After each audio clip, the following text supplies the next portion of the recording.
It was unbelievable to behold for those in the inner sphere that first encountered it. Battlemechs fit within weight brackets, and those brackets restrict, or allow, the overall speed of seemingly any mech. Whatever the beast they now faced, this clan nightmare moved with the grace and agility of a medium mech, and hit with the fury of a heavy, or even an assault.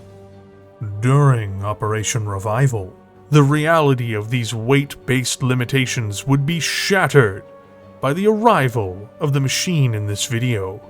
Borrowing from the Atlas, and perhaps from the Banshee their skull-like face, it was more than fitting that this swift-moving, devastating steel gladiator took on a name which resembles its power and nature in combat. First built by Clan Burrock, before being reimagined and perfected by Clan Ghostbear, the mech here is more than a simple war machine, and has a reach well beyond the battlefield. This video is as much about the Ghostbears themselves as it is about the mech they built.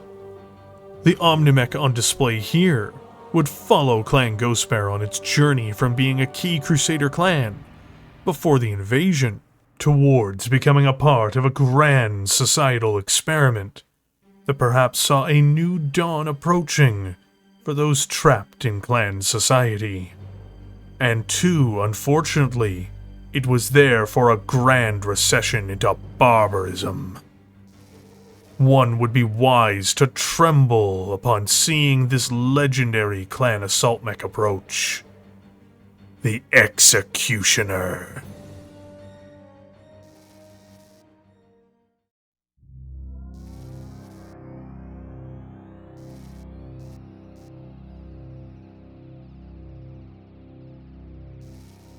Perhaps a mech more radically changed, with many more twists and turns in its development than most of its peers. The Executioner, famed for its usage during the clan invasion, particularly by Clan Ghostbear, has a history which extends into the depths of the 29th century. One would presume the origins of this mech would be with them. However, this is not the case. At least not in terms of the beginnings of the entirety of the mech. To understand this better, one must look towards the Golden Century, and towards a clan which never made contact with the Inner Sphere in any real way. Clan Burrock. The technology that let many advanced war machines from the invasion be possible was pioneered by yet another clan which didn't make contact with the Inner Sphere. Clan Coyote. Clan Coyote would develop the advancements behind Omnimechs, and would have the first operational Battlemech with these features fully realized, which was a medium-weight machine named the Coital. This tech elevation would become accessible to the other clans by the mid-29th century through trials, and Clan Burrock would be amongst the first who would acquire it, in no small part due to corruption and favoritism. Ilclan Xenos Danforth would reign as Ilclan of the clans from 2858 until 2870, in contrast with the general perception of his fair-mindedness regarding disputes or trials. Xenos would ensure that Clan Burrock's trial for Omnitech would be amongst the first. Ilclans often promote their own prior clans after being assigned to the highest of stations, and this had been true since the first Ilclan, Nicholas Kerensky. To be of the clan which the Ilclan descended from is to be of the privileged, even if there is a masquerade to conceal this favoritism, or it's not as pronounced. Nevertheless, after successfully taking this technology for themselves through these trials, Clan Burrock would go about competing fiercely with their clan counterparts in this new realm of military innovation, and would illustrate their prowess by constructing one of the most powerful early clan Omnimechs yet to be seen. The Executioner B would be brought into the world in 2873, and at the time of its introduction it was one of the most heavily gunned and powerful Omnimechs in existence. Though pushing a new Omnimech this hard, this early, did create some issues for this Burrock brutalizer. It's also worth noting, the Executioner, or rather the Executioner B, as it would eventually be known as a much different configuration than what would later be known as the Gladiator by the Inner Sphere. In their exterior, they may seem to look very much the same, but it is on the inside where the variations become dramatic. When this 95-ton monster entered service, it immediately had some very prominent shortcomings, despite its otherwise fearsome capabilities. First, the Burrock technicians' configurations of these mechs were considered by outsiders to be overgunned, or had bizarre uses of its immense pod space. Secondly, the Executioner B had an early generation of Clan XL fusion engines, which while they are exceptional in many regards, there were still persistent flaws which had yet to be sorted out at this stage. One of the most glaring errors is that its Mech Fusion 285 XL engine would struggle to pass on enough power to its energy weaponry, without potentially overloading its circuitry. This, you would be surprised to find out, is considered hazardous in regards to Battlemech combat, sustainability, and safety. Worse for this mech still, this original incarnation of the Executioner would have the appearance of lacking agility. It would be noted by Phelan Kell, when he was in his duel with Vlad Ward, with the former piloting the renowned, though less nimble Direwolf, and the latter piloting the Executioner B, that Kell's own mech was significantly more athletic. This would be narrowed down to the electrical problems the Executioner B faced, but also with the complete lack of responsible heat sinking on board, and poor piloting choices by Vlad Ward in how to use his Battlemech. When these issues were combined together, the Executioner B, despite being rightly feared when it first arrived during the Golden Century, would be one of the many early Omnimechs that would begin to lose favor with its clan pilots due to these technological oversights, and due to the design philosophy behind its core attributes and configurations being extremely limited, or perhaps even dated.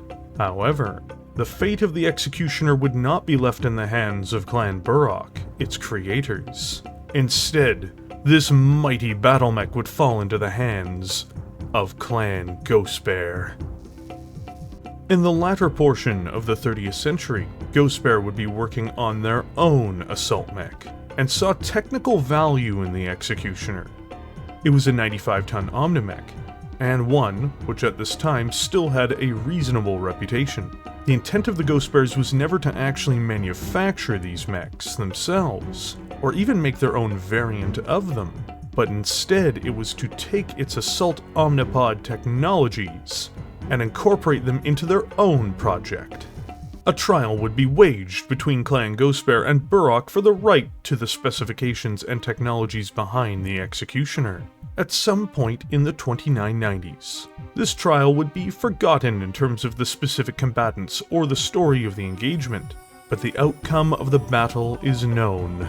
Clan Ghostbear would be victorious, and would win the right to all that the Executioner was, though Burrock themselves would still have the rights to the original design itself as well, but it now had to be shared with the Ghostbears. What would come from this is the demon that most think of when they see the skull-faced judge coming to swiftly enact the pilot's will and judgment. However, the Executioner B would not immediately vanish, though its fate would be to eventually fade away. It would be manufactured by Burrock to some degree even as the design lost popularity, as well as value, and it would still find a home in multiple clans, just in increasingly limited numbers. This primordial Omni-Assault Mech fought alongside the clans in limited numbers in the clan invasion and in inter-clan trials, and would be deployed by Clan Wolf and Ghostbear all the way through to the Blakest assault on the Inner Sphere. The B remained in the tomb of Clan Ghostbear after this event until the latter half of the Dark Age, where finally the last of its numbers dwindled into extinction, marking the end of the Executioner B's time in the Inner Sphere. In the clan homeworlds, the Bee would see the beginning of the end with the destruction and absorption of Clan Burrock at the hands of Clan Staradder. This came about simply due to the Burrocks being an ally and often a haven for Darkcast members from other clans. It was progressively, and always was, sympathetic to ideals not inherently in line with the teachings of Kerensky.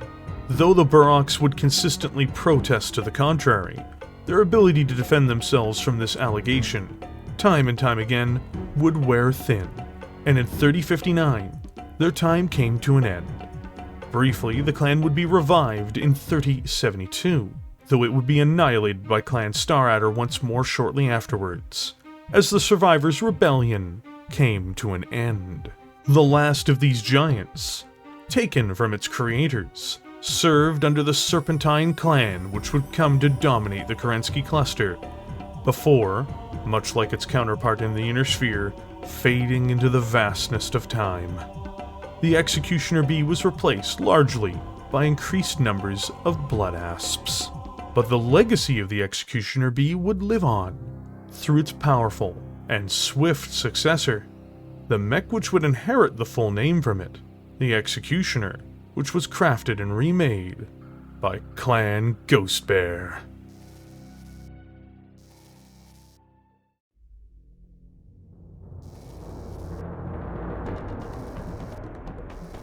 A clan assault mech weighing in at 95 tons.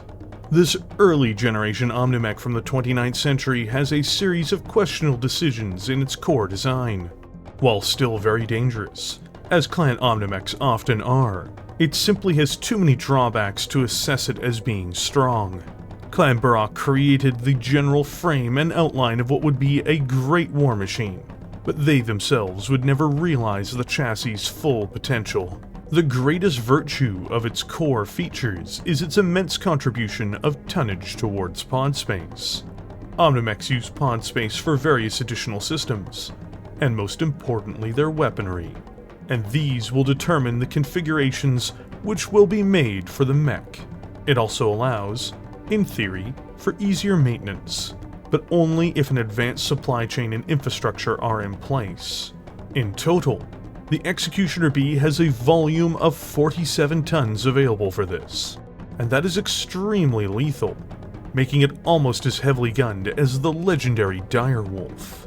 In order to save on critical space on board, and without the need to save more tonnage, the Bee comes with a standard internal structure, cockpit, and gyro. Where things become a bit more confused for this Burrock design is in the cooling system. To start with, it has 6 tons of additional clan double heat sinks, giving it a total of 32 cooling every turn. This is most definitely respectable, and can allow most mechs to fire an array of different weapon systems.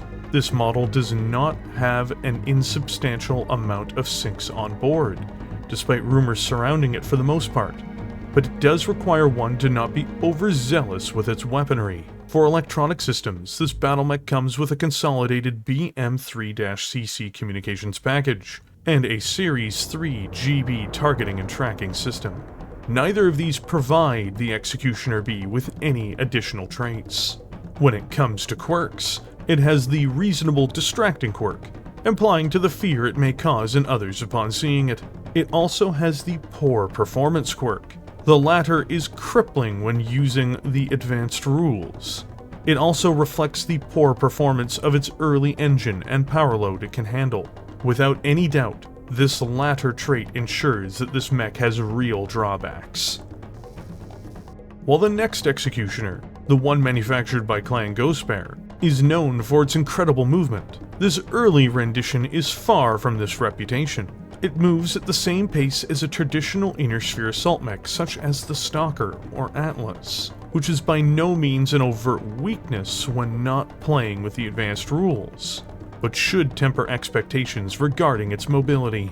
Being powered by an 8.5-ton Mech Fusion 285XL engine, the Executioner Bee can achieve a maximum speed of 54 km per hour, or 5 movement points in the tabletop game. This means, when using the advanced rules, it can move 32 km per hour for the first turn of movement, before going to a full run of 54. It does possess 2 onboard WM-10 jump jets as well, letting it hop up to 60 meters, or 2 movement points in the tabletop game. This jump movement isn't particularly helpful unless the mech needs help through minimal, difficult terrain, or must pivot in an emergency. The former of these totals fits a mainline assault battlemech, though one which can only act in a breakthrough or counter-breakthrough role with any great success, as its operational movement will be too slow to keep in line with most clan heavies or even some of their assault forces.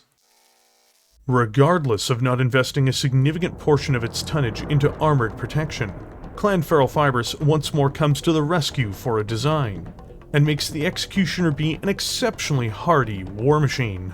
First, it automatically has a case by default, because it is a clan chassis, helping it should a volatile component on board be ignited. Second, it has 14 tons of plating on board, which normally would give it a fairly underperforming 224 points of armor.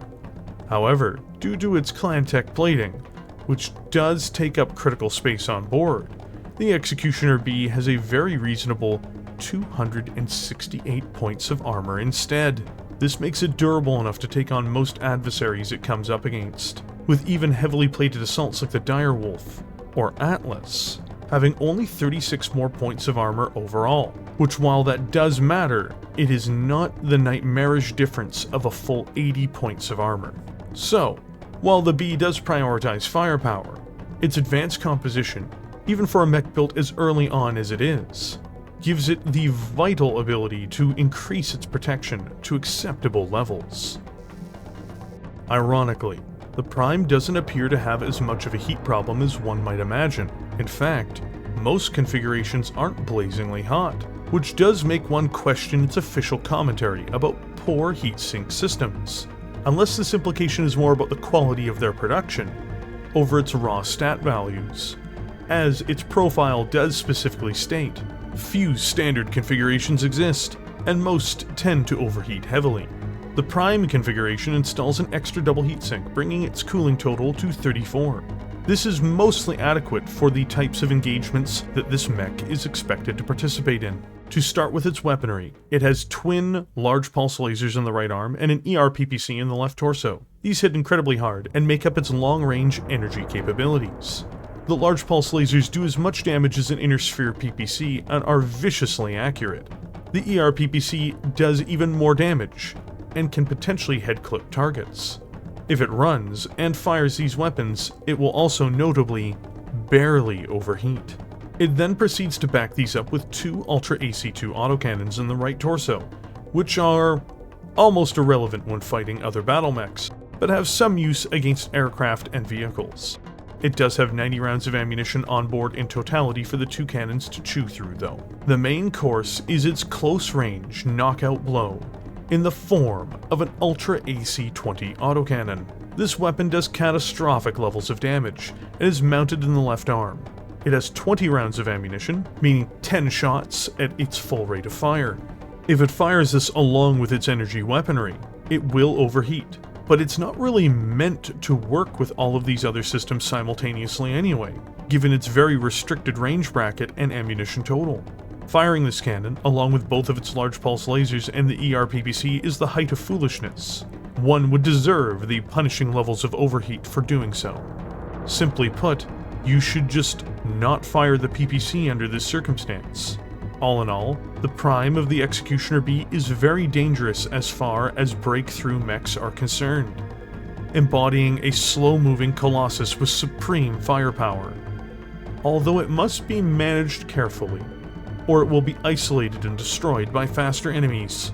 It also, ironically, when cycled well, will not have the infamous heat problem which it is known for.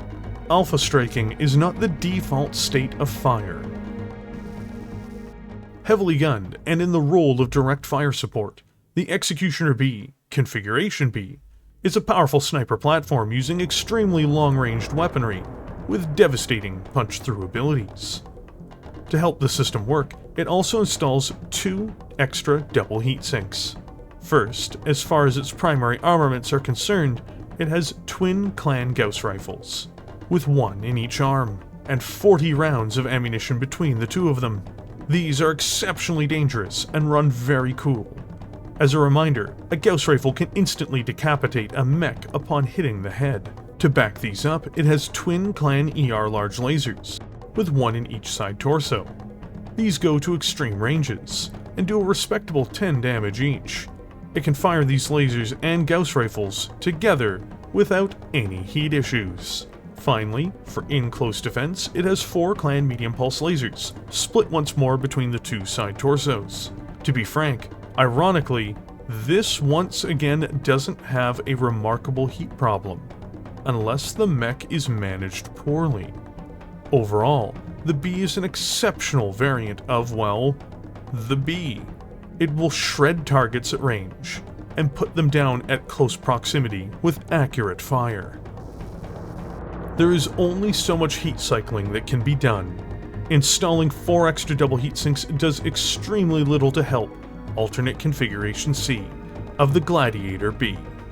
Its primary armament is 4 Clan ER PPCs, with 2 in each arm. These are fantastic, but simply generate 60 points of heat, which means the mech will overheat dramatically just firing them, let alone its other offensive options. Backing these up is a pair of arm-mounted Ultra AC5 autocannons, and a pair of right torso-mounted SRM2s. There just isn't much to say here beyond the fact that this runs extremely hot, and is extremely dangerous both to its opponents and to itself. It faces many of the same problems the Warhawk does, including the potential for ammunition explosions. The Executioner C seems to be the primary gets-too-hot version of the Executioner B, to be honest with you. The others, even if managed remotely well, shouldn't overheat in most conditions, when firing their main weaponry at the right brackets. Bad word of mouth, justified or not, can sink a product, even amongst the clans it would seem, though the poor engine performance of the Bee does seem to confirm its poor reputation overall.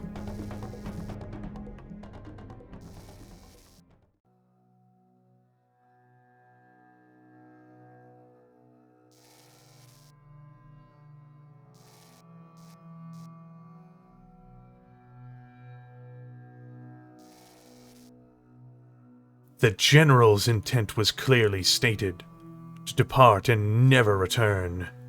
He forced none but swayed many.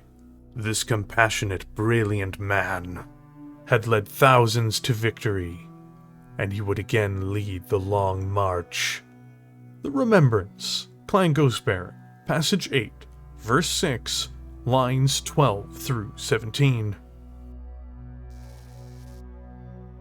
To understand the Executioner's story and importance, in the form it would take that is most well known, perhaps it is wise to understand who would be the masters that would tame Clan Burrock's beast, and would reforge it into a spear of power for one of the mightiest clans in the history of both the Inner Sphere and the Kerensky Cluster. One of the first 20 clans chosen by Nicholas Kerensky, one which would perhaps become the true breakout from the legacy of the Exodus, as well as the madness of this alien culture, and would transform over the centuries in ways completely unthinkable by their clan peers. Each clan, in their own way, reflected the nature of what the father of the clans wanted in some animal form. Nicholas Kerensky wished to see this embodied in the cults that followed his vision, hoping that they would learn from these creatures as well as his teachings. It would be Kerensky who would assign the enormous, powerful, pure white-furred bear to the clan which would adopt it as their namesake. It is said he looked towards this animal to represent one of his clans because of the bear's unique hunting strategies and powerful characteristics, but also because of the loyalty expressed in the bear's behavior. Ghost bears mate for life and form families, which for creatures of their size and role in the environment made them truly unique. Another feature which he hoped would be imparted upon his warriors were the bear's stubbornness and resilience to change. Only with radical changes to their environment or situation would the bears adjust their behavior. This fearsome beast would be decided upon for this clan due to the special nature of the leadership of Clan Ghostbear.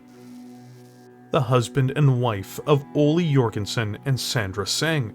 They were two warriors from wildly different backgrounds, who would join Alexander Kerensky's quest to destroy Stefan Amaris, and fell in love while the world seemingly collapsed all around them.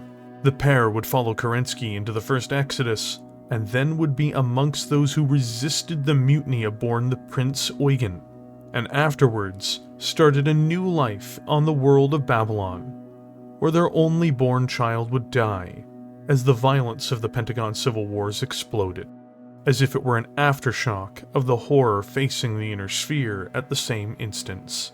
From there, after all of the trauma of so many conflicts, they would become Nicholas Kerensky's followers, and went with him into the uncertainty of the Second Exodus. At this stage, and for the rest of their lives, they would become amongst the chosen of his followers, with Sandra Seng becoming the founding Khan of Clan Ghostbear, and Ole Jorgensen becoming the first Saw Khan of the very same clan. They were left undivided from one another, notably due to Kerensky's spouse asking him to keep them together due to their inseparable, tested bond that the husband and wife had, which further inspired him to assign the Ghostbear as their totem animal. From here, the Ghostbears would loyally follow the Ilclan, Nicholas Kerensky, and his vision until the 31st century. They would be there when Kerensky retook the Pentagon worlds, and more critically, they would be there for the ultimate betrayal. Clan Wolverine would turn their backs on the way of the clans, and for their transgression, including seemingly going wild and detonating nuclear weapons in 2 cities, invited upon themselves the first ever trial of annihilation, which had been created by the Ilclan himself in response to these brazen acts. Clans Widowmaker and Wolf were the ones who played the largest role in the destruction of this traitorous clan, those who would become the Unnamed. However, Clan Ghostbear would not be without its involvement, and in 2 disastrous ways, even after being denied the glory of being those who would bring about the ruin and end to Clan Wolverine. Those who had spat in the face of the ideals that would save all of humanity. It would be a warrior, Star Captain Ammon, from Clan Ghostbear, who would allow a contingent of traitors to escape out of pity when his patrol came across a few fleeting remains of the clan which had become so hated. Ammon would reveal this on his deathbed, allowing it to become public knowledge, but stated a reason for his behavior, even if it was one that was perhaps less than honest. Hunting the not-named clan was an honor denied to us. Had the wolves been truly determined to stop them, they would have. That they failed in their task was not a concern to me or my men. This failure, however, weighed heavily on the clan going forward, as well as having an impact of creating a bitter rivalry between Clan Wolf and Clan Ghostbear. This rivalry would not truly be resolved until, seemingly, the 32nd century. Unfortunately, the unnamed clan's machinations were not yet done with Clan Ghostbear. Attempting to cling onto life in some form, Clan Wolverine, through their civilian caste, sought to survive through the other clans, through an insidious infiltration of their genetic legacies. Khan Sarah McKevity would meet with one Dr. Vaughn, an older member of the science caste, who would be destined to stay behind. The Doctor had pulled together a plan, one which Khan McKevity would support, one of ultimate subterfuge, as well as a means of trying to force the clans to accept their existence, even after trying to stamp it out.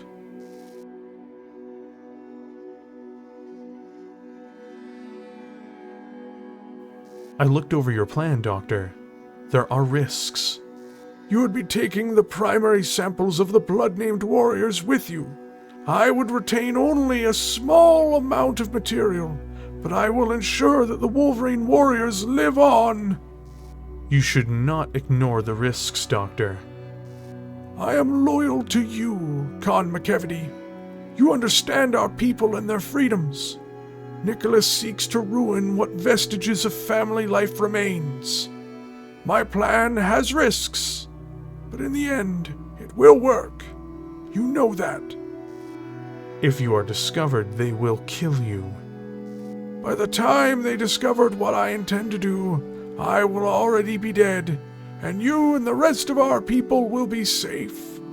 My work will ensure another future for our clan. I hope you are right, Dr. Vaughn. I hope you are right. The Wolverines, however, would be crushed on the battlefields of Barbados during their attempted escape by none other than Clan Wolf. And some remnants would manage to flee the grasp of the clans, but their infiltration, their insidious plot, would bear fruit within the confines of Clan Ghostbear. Vaughn would be taken as Isorla, property of Clan Ghostbear, in the aftermath of the destruction of his clan. Years would pass. Ilclan Nicholas Kerensky was killed in an accident during a trial between clans Wolf and Widowmaker. The mistake, of course, ensuring the destruction of Clan Widowmaker. Khan Seng would die in battle, and Sakon Jorgensen would retire from service. The progress of the clan seemingly moved on. Unfortunately, the prize they'd seized from the Wolverine civilians, Vaughn, would slowly, over time, methodically and carefully integrate Clan Wolverine legacies with Ghostbear ones. He would indeed be dead by the time of its discovery, and worst of all, the damage was seemingly done.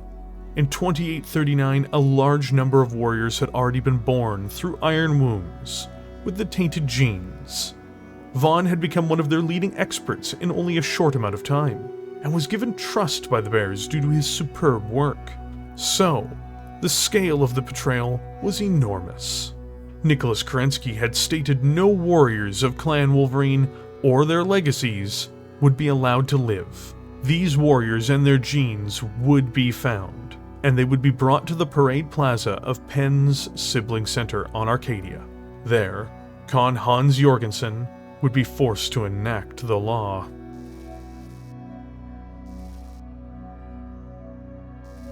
I have gathered you here, 2 generations of warriors, to order you to do the most difficult thing that I have ever ordered warriors to do. You have all been told of the not-named clan, how they betrayed our people, how they called for independence and defied the will of Nicholas Kerensky and the Grand Council. You have heard stories of their atrocities. You know that anyone with blood of this clan in their veins carries a death mark among our people. Ah! The crowd of Sibcos responded. An investigation by our geneticists discovered some flaws in a few of you. Disorders that surfaced that should not be there, given the genetic pool you come from. Further tests and investigations have shown that a former scientist of the not-named clan contaminated our Ghostbear's genetic samples. He paused, letting the words sink in. Each of you carries the genetic code of that clan, of those tainted warriors. In fact, many of you are made up entirely of their accursed genes. You all must die. You understand. You know your duty. I can order our physicians to administer drugs to you. Death will be swift, or you may take your own lives. Either way, you cannot be allowed to live. I want you to know, I would be honored to command any of you into battle. What I order you to do, I do in the name of the clans, in the name of Nicholas Kerensky himself. What you do today honors both you and him.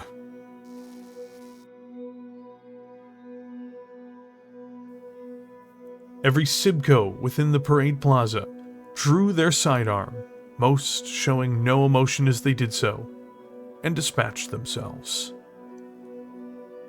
None asked for medical attention. Vaughn's plan had failed, but it had left a permanent scar on Clan Ghostbear. This was a most principled scar as well, which in the centuries that followed would result in rash but decisive action in the Inner Sphere against enemies thought to be linked to the Unnamed Ones. And despite this monstrous setback, Clan Ghostbear would prosper into the Golden Century. This was due to their nature. They were slow to act, but decisive in that action. Decisions were debated, merits were found, and then the path forward was opened. Even as far as Omnimechs were concerned, they would be the last clan to adopt them, taking years longer than their cohorts, as they discussed their value. Inversely, they would be the most effective clan at resource acquisitions through pioneering advanced asteroid mining on a large scale. This period of development would be kind to the Ghostbears, as they expanded their influence, resources, manufacturing base, and power. By the end of the 30th century, they would be increasingly amongst the mightiest of the clans, and amongst the Crusaders.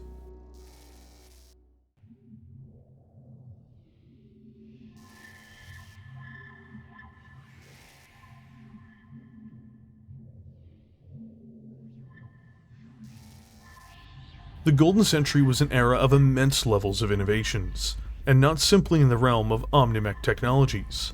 Clan weaponry, advanced armor, and advanced structural components would also be developed during this time, to name just other Battlemech-related advances. This would lead to a wellspring of new Battlemech concepts, both with Omnitech and normal chassis. Clan Ghostbear would win the rights to the Executioner through a trial during the 2990s, though the exact date doesn't seem to be known. What evidence for this trial that there is points to this exchange happening at some point in the second half of the decade, however. What is known is that at the time the Ghostbears were designing and developing a new Battlemech, a machine which would become one of the most fearsome in the arsenal of the clans as a whole, the legendary Kodiak. In fact, this machine would go on to become the Totem Mech for Clan Ghostbear. The Executioner's chassis was meant to play a large role in that Battlemech's future.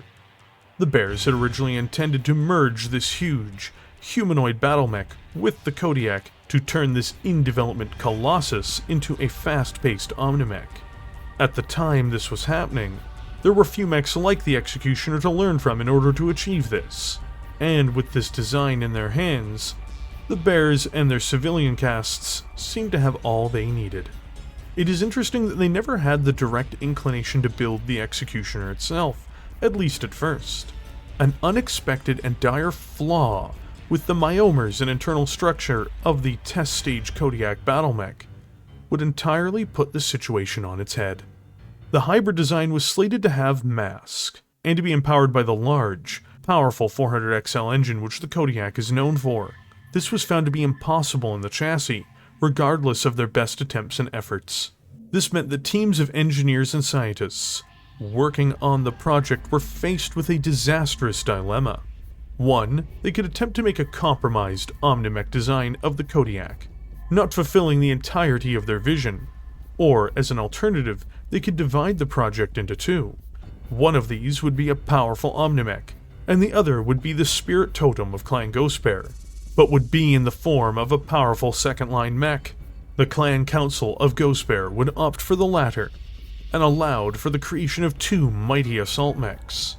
This would lead to the radical rethinking of the Executioner to fulfill the role they originally intended for the Omni Kodiak. The chassis' myomer structure and engine would be swapped out, and it would then accommodate the new mask. Best of all, swapping out the engine for a more powerful Clantech 380 Heavy Force XL power plant would resolve all of the performance problems it would have otherwise inherited from its predecessor. But if all of that was not enough, this meant that this new Executioner would be able to reach a maximum speed of 86 km per hour when engaging its mask component over short bursts. This made it the fastest mech in the history of human warfare, over the weight of 85 tons at the time of its development. What had once been a plodding, overgunned, fearsome assault mech was a 95-ton bullet, which would rush over the battlefield with agility, speed, and armor to engage targets in brutal duels, or to outflank enemy assault mechs and dispatch them. The Executioner, which increasingly was seen as a flawed and obscure Omnimech from Clan Burrock, had become a prize of Clan Ghostbear. To be clear, it is noteworthy enough that even amongst the clans, the late arrival would become so successful that it would be the original variant that was given the additional title of B, denoting its origin and placing it almost in an inferior category. The Executioner was a Clan Ghostbear design. It may use the chassis of the Burrock's Battlemech, but it was no longer their creature. This new war machine would become a wonder amongst the clans, pushing the same boundaries Clan Heavy Mechs did, only in the form of a 95-ton assault mech.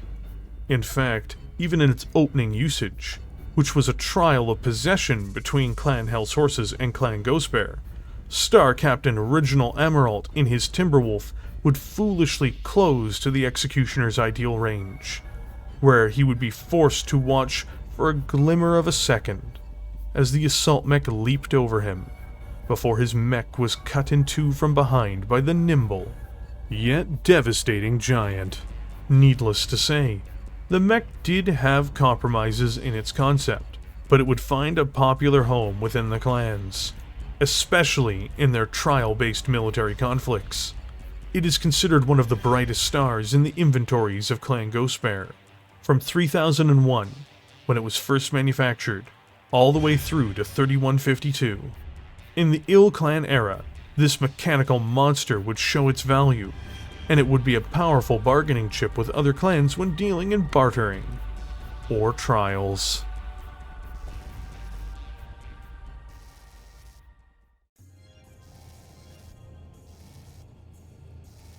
A Clan Omni Assault Mech weighing in at 95 tons, the Executioner, or Gladiator as the Inner Sphere would eventually dub it, is a much beloved and iconic war machine which first appeared in the Clan Invasion in the Inner Sphere. Originally manufactured in its true form in 3001 by Clan Ghostbear, this gigantic mech defies almost all Battlemech logic as of the time of its introduction, focusing heavily on agility and movement rather than firepower and armor. It becomes immediately apparent when looking at the Gladiator's omnipod space that its priority isn't necessarily to be the most heavily gunned mech of all time, even when compared to its ancestor, the Executioner B. 26.5 tons of pod space is the value on board. To give some context in terms of its 3050 stablemates, the Warhawk has 32.5 tons, and even the Timberwolf, a mech which is 20 tons lighter, has 27.5 tons available to it. While this is by no means a true weakness, given the lethality of clan offensive systems for their tonnage, it is something to keep in mind that this assault mech is armed much more closely to a powerful heavy than it is to something like a Direwolf, which has 50.5 tons of available pod space, for instance. As far as its internal components are concerned beyond this, in order to save on valuable critical space, the Executioner employs a standard gyro, cockpit, and internal structure. This allows it room to install individual large weapon systems, but it does come at the cost of just being more tonnage. Such is the case with its standard internal structure more specifically. Heat management on this model can be a bit of a controversy, as the Executioner is very well cooled for its tonnage, but at least one of these heat sinks is directly installed into the mech, rather than finding space inside of its massive engine. While this may not seem like a problem at first, it's another ton the Executioner doesn't have to spend somewhere else, especially if it doesn't need the excess heat savings. It has a total of 16 onboard clan double heat sinks, giving it a more than reasonable 32 cooling per turn. As some will see, the cooling of the Executioner in some of its configurations begins to be a bit of a strange one. As far as onboard electronics are concerned, the Executioner has a Dash 2 Optima communications package, as well as a Hakon Morris LAP targeting and tracking system. Neither of these confer it any bonuses. In this iteration, the mech known as the Executioner, without the additional letter in other words, comes with a single trait, which is the distracting quirk. Its sinister display in and of itself perhaps is enough to warrant this characteristic, which only applies in the advanced rules. In other words, this trait makes it have an impact on enemy morale. The single greatest focus of the Executioner's concept, and its spending of tonnage, is on mobility. This means that many enemy mech warriors and other combatants can be quickly surprised by this monster's ability to burst ahead at speeds mechs half its size typically move at, or it can also be used to get the Executioner itself out of a bad situation, at a pace its attackers can't keep up with. Movement is life in Battletech, and so the Gladiator most certainly has more life than some might give it credit for because of this. To start with, it invests a respectable 20.5 tons of weight on its massive 380 Heavy Force XL fusion engine, which gives it a natural movement speed of 64 km per hour. This translates into 6 movement points in the tabletop game. If that wasn't enough, it also has the onboard system called MASC. MASC, which is shorthand for Myomer Accelerator Signal Circuitry, is a unique way to arrange the mech's muscles, which take up onboard critical space, and take up tonnage, based on the weight of the Battlemech it's installed upon. In the case of the Executioner, it takes up 4 onboard slots, all of which are in the left torso, and weigh 1 ton per slot, so it takes up 4 additional tons in this instance. This system, as you can probably imagine though, is not just for show. It allows the Executioner to make great bursts of speed, doubling its walking movement in its run phase, rather than being stuck at 64 km per hour. This means that the Executioner, which normally walks 43 km per hour, or 4 movement points, instead runs 86 km per hour, or 8 movement points in the tabletop game, when MASC is activated. Now you might think, well, that's great. Why not activate it every turn? One must roll 2d6 and see if it works successfully. This is why it's not used every turn. The first time it's activated, it is simple. 3+ on 2 dice, but it gets progressively harder every single turn. If it's not engaged one turn, it regresses one of its acquired difficulties, until it is back to its base level. What are the consequences of failing this, you may wonder? A failure would mean a critical hit on the leg of the Battlemech. This is very bad, as you can imagine, and therefore abusing MASC is usually extremely foolish. All the same, this makes the Executioner, especially when it was first introduced, a stunning thing to see on the battlefield. But moving across the ground isn't its only solid movement feature, as it also has 4 WM-10 jump jets installed, allowing it to leap up to 120 meters, or 4 movement points in the tabletop game. This is very respectable for its weight, and shouldn't be overlooked, from the time of its first victory against Clan Hell's horses, until its arrival in the Inner Sphere. Jumping has been a key asset in this Battlemech's success. Difficult terrain, as well as obstacles or blocking features, can be used to its advantage, rather than to its burden. Overall, for a 95-ton mech, the Executioner is exceptionally well served in the realm of maneuvering and movement. Simply built into the structure of the Omnimech, the Executioner has several means of protecting itself from incoming fire. The most ideal defense is to exploit its enormous engine, MASC, jump jets, or a combination of the 3 to avoid fire altogether, or to mitigate that fire by getting defensive movement buffs, basically making itself hard to hit. The other is its physical protection, which at first glance might not seem to be substantial, but in reality it is much more effective than one may notice at first glance, just like its predecessor. First, it uses clan ferrofibrous plating instead of regular armor. To give an idea of how effective this is, let's compare it to another 95-ton mech, the Inner Sphere's BNC-5S Banshee. The Executioner installs 13.5 tons of plating. More specifically, this plate is Arcadia Compound Delta 7 ferrofibrous. It provides this chassis with an impressive 259 points of armor in-game. The Banshee 5S, one of the most feared Inner Sphere mechs, and a machine which can often be seen as an option to fight clan heavies, has 15 tons of Longenecker Plastisteel, or standard armor, and has 240 points of defense. Despite having 1.5 tons more armor, it has 19 points less protection overall. This is very important, as this is going to prevent the Executioner from being torn to shreds by enemy fire, and allows it to be competitive in this realm with other clan assaults. One point of weakness in its overall allocation of armor, however, is that its side torsos are neglected. As far as its armor is concerned, only having 20 points of protection per side torso, while its arms have 32 points per arm. There are reasons for this, such as its weapons mostly being in its limbs. But to lose the side torso itself is to lose the arm regardless. This weakness is one enemy combatants would be wise to exploit to gain a maximum advantage over this 95-ton killer. Overall, the Executioner is reasonably guarded, but is by no means invincible. It should use its mobility as its shield, as much as its ferrofibrous carapace. The most frequently deployed configuration of the Executioner prior to and during the clan invasion is the Executioner Prime. This takes its 26.5 tons of omnipod space and somehow manages to grossly mismanage it. While it does have 3 particularly devastating weapons, in the form of 2 right arm mounted clan ER large lasers, which have spectacular long range and powerful hole punching abilities, as well as a devastating clan Gauss rifle in the left arm, adding a fight-ending capability to the mech, these don't stop the mech from having a bizarre allocation of resources. As an aside, it also goes on to add 2 right torso-mounted machine guns to deal with enemy infantry targets, or to crit-seek enemies that get too close.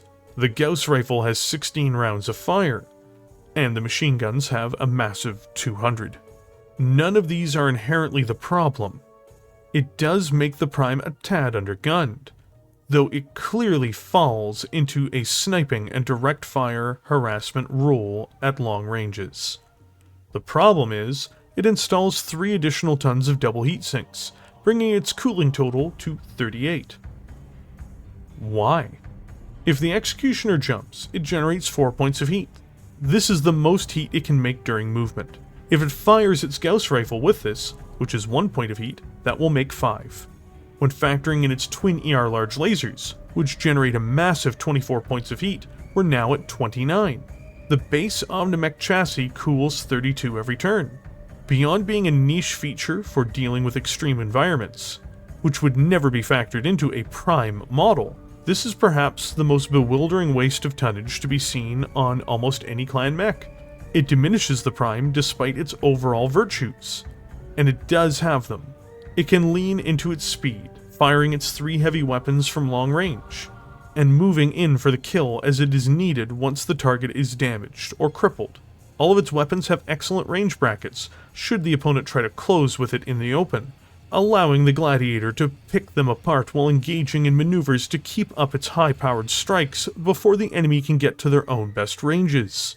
It is just that it has no true backup weapons, and any tonnage that could have been used for that, such as installing even 3 medium lasers, have been robbed from the mech in order to oversync it by 9. It's just truly bizarre.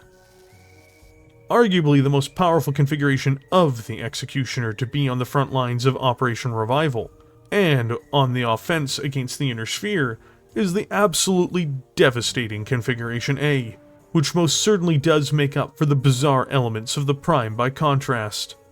It does install more heat sinks as well, namely 3, bringing its cooling total once more to 38, but this time it definitely needs the help with its thermal overflow, given the weapons loadout. Relying upon arguably the most powerful weaponry in Battletech, the Executioner A is a vicious energy weapons platform, and one which starts with 3 clan large pulse lasers, all of which are mounted in the left arm. These weapons truly go the distance, as they reach all the way out to 20 hexes, and as far as damage are concerned, hit with the force of a PPC or AC-10 autocannon.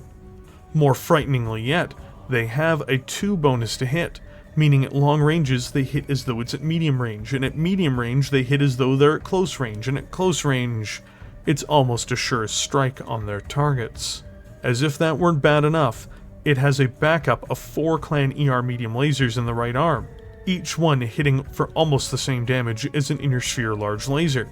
While it cannot alpha strike its entire energy system safely, it can mix its weapons as needed, either focusing on accuracy or raw damage, and never entirely giving up either. And of course, to handle infantry, it maintains the machine guns of the Prime as well.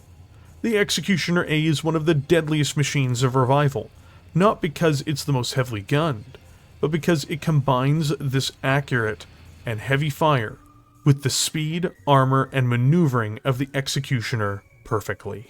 It is exceptionally powerful, and reflects that by having the highest battle value of any Executioner until the publishing of Ilclan Recognition Guide Volume 9.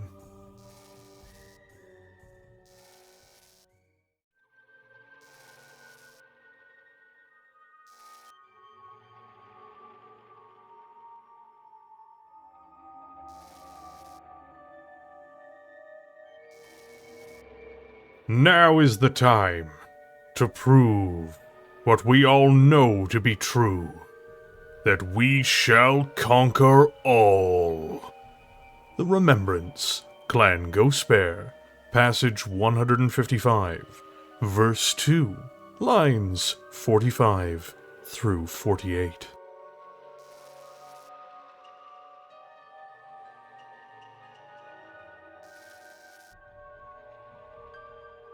The Executioner would see itself appear in the Inner Sphere, along with the clans.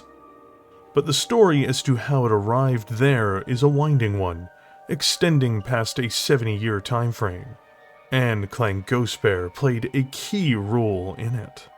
The clans would not be idle and left on their island in the deep periphery forever, you see. The descendants of the Star League Defense Forces always had the calling to return home. The Great Father's hidden hope. The Great Debate would open fissures between the clans, beyond simply battling for resources and superiority amongst one another, and that was in the form of the ideological struggle between the Wardens and the Crusaders. The former believed it was the duty of the clans to act as the Inner Sphere's protectors, even if it was from afar, to avoid its corrupting influences. And they stood guard over the former realm of the Star League and its people, awaiting the people of the Inner Sphere to return to their senses, in essence, and bring about a time where the SLDF, or clans, could return to be their guardians once more in a new Star League. This was based on a passage by Nicholas Kerensky, who mentioned it was the purpose of the clans to ward the Inner Sphere from outside forces, when the Star League once more had returned. The Crusaders, on the other hand, believed it was Kerensky's will that the Inner Sphere be conquered, and its people liberated from the tyranny of the Great Houses. They would be integrated into the utopian society of the clans and made Isorla, property of the new Clan Star League that would dominate humanity, and elevate them to a new level of enlightenment, banishing the barbarism of the past forever. Clan Ghostbear was amongst the Crusaders, as mentioned prior, along with other powerful clans of note, such as Clan Smoke Jaguar, as well as Clan Jade Falcon. And these three would be the tip of the spear for launching the invasion of the Inner Sphere when the time came. They would also be the edge of the blade that pierced through the Warden's arguments in the Grand Council, even if it took decades. These efforts are what would lead to the invasion of the Inner Sphere. It would be in 2980 when events would start being pushed into motion for what would become the greatest undertaking of the clans since their founding. The reconquest of the Inner Sphere. The Grand Council of the Clans, where the Khans and Sakhans decided on issues of importance, and issued trials which could twist the very fate of the Kerensky Cluster and Pentagon worlds, for many years had fallen under the sway of the Wardens, most principally led by Clan Wolf. Misfortune would visit the Warden cause, however, as something had begun to change in clan society over the preceding decades. Life was not easy in clan space, and while often warrior classes are dismissive of the demands of the other castes in their societies, it can still have a major influence over time on the warriors in many clans. Another point of contention was that Clan Wolf had many enemies. Clans Jade Falcon, Ghostbear, and Smoke Jaguar all had long-standing grievances with the wolves spanning back often to before the Golden Century itself. The civilians in many of the clans, and most notably the moderate clans, wanted better lives though. Their short lifespans, forced inhumane social practices, and brutal work regimes often led to lowered life expectancies and lowered qualities of life altogether. The survival of the fittest oriented, heavily indoctrinated people who had most of the interpersonal bonds of family stripped away from them coveted the inner sphere, be they merchants, laborers, or even technicians and scientists. The inner sphere was an escape where their planets and vast resources and wealth would somehow change the circumstances of their own lives. The system which they resided in could not be blamed for their miseries. Ideology and circumstances ensured that this could not be considered. They didn't have the intellectual room to be honest in this respect. The inner sphere became their chance for change, and so the lower castes in many clans began to become louder and louder in their support for the Crusader cause. The eventual head of the Crusader clans, Jade Falcon, would capitalize on all of this. Their impassioned arguments to the will of Kerensky, and their vision to see the Star League reborn through clan fire and blood, stirred the warriors and civilians in many clans. A major influence for the clan invasion from the leadership of the clans as well were amongst the corrupt concerns Nicholas Kerensky had always despised. Jade Falcon had, with time, developed into somewhat of a banking and financial powerhouse in the clan barter and trial economy, and the conquest of the inner sphere would mean greater opportunity not only for those at the bottom, but most definitely for those who were a part of this growing power within the Falcons and other clans. The movement, however, and its leadership were legitimized by the ultra-conservative nature of the Jade Falcons, and their apparent rigid following of clan laws, and Nicholas Kerensky's words. All of these factors began to coalesce together into an almost unstoppable political and social movement. Because we adhere strictly to the words of Kerensky, all caste members, from the least skilled laborer to the best warrior, hold one opinion of the Crusader question. Khan Yvonne Hazen to the Grand Council. In 2980, the young Khan of the Jade Falcons, Yvonne Hazen, would make the announcement that would set human space alight in fire and ruin. Only it would take another 70 years for that fire to reach its destination. She would propose that clans invaded the inner sphere and reclaimed their rightful destiny as the heads of a new Star League under the enlightened society, which they had forged so far away from the corruption of the great houses. Though this first effort failed, being quashed by the still powerful Wardens, it began to show the cracks in their political power. Over the coming decades, things would begin to shift even further. The next stage of the invasion's launch would fall into the hands of Clan Ghostbear, as tensions over the issue continued to rise from 2980 through to the year 3000. Nadia Winson was an incredibly important figure in the run-up to the invasion, and she was brought into the world as a true-born clan warrior. Through skill and determination as a young woman, she would achieve the blood name of Winson within Clan Wolf, the place of her origins. This seemed to put her on track for success within her own clan. Perhaps even one day she might have been seen as a Rystar. Seemingly disastrously for her, however, she and her cohorts would be defeated in a trial by none other than Clan Wolf's rival, Clan Ghostbear, and she would be taken as Isorla. Nadia, in other words, found herself as a bondsman and the property of Clan Ghostbear. Her connections to her old life, what few there were severed. The fate of bondsmen can vary. Some will die, some will end up as laborers, or some other form of lower caste within the new clan, and others will rise to become warriors once more, but fighting for their new allegiance. It is expected for one to simply embrace their new masters in clan society. A warrior's honor demands it especially. After the shame of the initial defeat, what else can a warrior do? In the case of Nadia Winson, who had been a dedicated crusader in the Wolves even prior to her capture by the Crusader Ghostbears, she would once more rise through the ranks, becoming a warrior and then an officer, before in the clan council being elected as Khan of Clan Ghostbear. something which is almost unthinkable.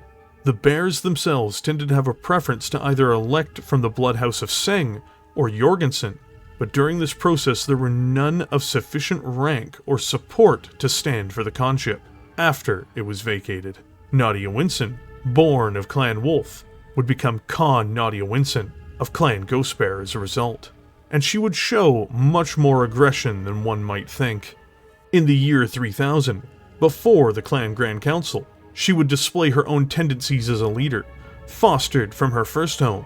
Ghostbears tend to debate over long-standing periods. They find the best course of action, and then take it with an irresistible force and determination. It is questionable if this took place in the council meeting, which was more than tense.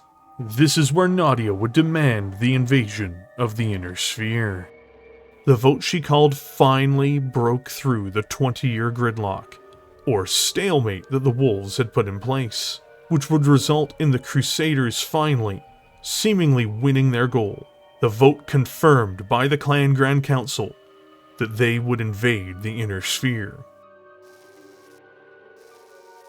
The problem was, however, not enough was known as to what happened in their long-lost home, and exploiting what fissures were still there, Khan Ward of Clan Wolf would manage to enact the Dragoon Compromise instead of the open invasion of the Inner Sphere. This accord sent what would become the Wolf's Dragoons into the Inner Sphere as a recon force for the clans. This also delayed the invasion of the Inner Sphere by an additional 50 years, creating less viable conditions for the already difficult invasion to actually take place. More tragic for the Crusaders and clans, the Dragoons themselves would switch sides, and went AWOL only a few decades into their task. Nadia Winson would not see the invasion come to pass, despite her efforts to bring war to the home of humanity. It would be the arrival of the Outbound Light, a Comstar Explorer Corps vessel, and one which fell immediately into the hands of Clan Smoke Jaguar, that would finally break the last political defenses the Wardens had, as the Jaguar Khan Leo Showers, who would soon become Ilclan Leo Showers, twisted the information from the Inner Sphere to his own cause. Tales were spread of the Federated Commonwealth, and the potential of a new Star League that excluded them, and the chances for an attack on them by the barbarians from the Inner Sphere no less. They clearly had to defend themselves. The dysfunctional Inner Sphere was in fact coming right for them. The Outbound Light and its entirely humanely treated crew prove this. Nothing could stop what would unfold. Not even a trial of refusal by Clan Wolf, which Clan Ghostbear and Smoke Jaguar would narrowly win. Unfortunately, the Ghostbear Khans, Nornian Seng and Ursula Jorgensen, were killed by the wolves in hit-and-run attacks. This would lead to Karl Bjorgen and Teresa de Villar being installed as the Khans of Clan Ghostbear. They were chosen because the Ghostbears believed it was time to try something new, to orient themselves away from the Jorgensens and Sengs who had traditionally led them, because a new journey, a new war, would require a new approach. Shortly after the new Khans were in place, the Grand Council of the Clans, after confirming the righteousness of the Crusader cause, would select 4 clans to invade the Inner Sphere, 3 of which were Crusaders. Selected from among the Crusaders was first the clan of the now standing Ilclan Leo Showers, Clan Smoke Jaguar. Next was the traditional head of the Crusader movement, Clan Jade Falcon, and the long-standing third amongst them, who had almost succeeded in starting the invasion decades prior, Clan Ghostbear. The only wardens chosen, and who were chosen as a punishment more than anything else, were Clan Wolf. Of the 4 invasion corridors, Jade Falcon would strike at the Lyran half of the Federated Commonwealth. Wolf would pounce upon the Free Rasalhague Republic and some Federated Commonwealth worlds, and Smoke Jaguar would rip into the Draconis Combine, pushing between the Jaguars and the Wolves. Clan Ghostbear would strike against the Free Rasalhague Republic and some fringes of the Draconis Combine. The entire future of the Ghostbears would be determined by this invasion, internally and in its interactions with other clans, as well as the Inner Sphere. At the head of their Omnimech forces would be the devastating Executioner, which the Inner Sphere would later give a prominent name in the horrifying battles that began in 3049. Gladiator. Not to be confused with the Executioner B, the Executioner Configuration B is one of the Omnimech variations of the subject of this video. The B configuration appears to be an attempt to combine a long-range harassment and armor penetration tool with an up-close brutalizing cannon that will tear through targets. And most impressively, the two systems can be used together. First, like many of its other stablemates, it starts by installing 3 additional double heatsinks, bringing its cooling to a total of 38. It goes on to install an anti-missile system in the right torso with 2 tons of ammunition, in hopes of helping protect the mech slightly further. For main systems, in the right arm, it has a Clan ER PPC installed, giving it excellent long-range attacking power for a close-range mech, and also giving it the opportunity to headhunt if it should strike a lucky shot to the cockpit. Next up, the main cores. This configuration goes on to install an Ultra AC-20 autocannon, which does enormous damage if it hits its targets, and it has 15 shots for this giant cannon.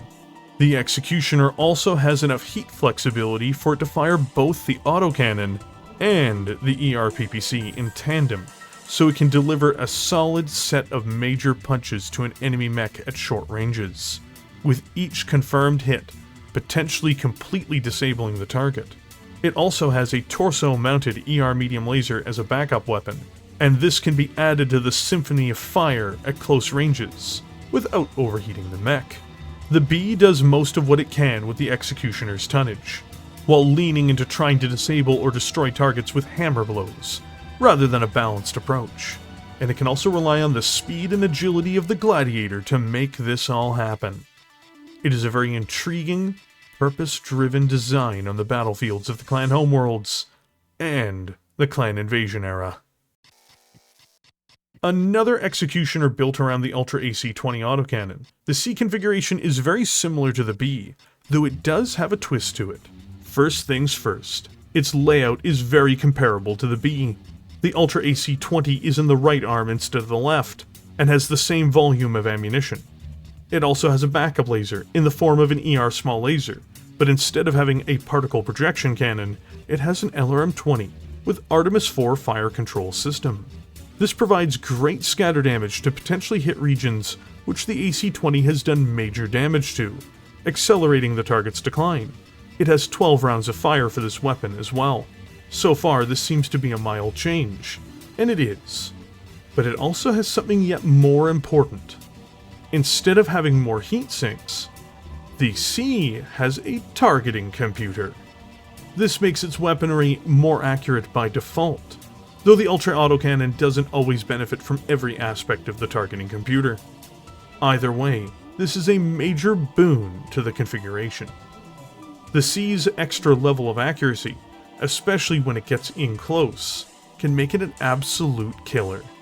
Pilots will just have to be wary to not get caught out in the open as they approach their targets.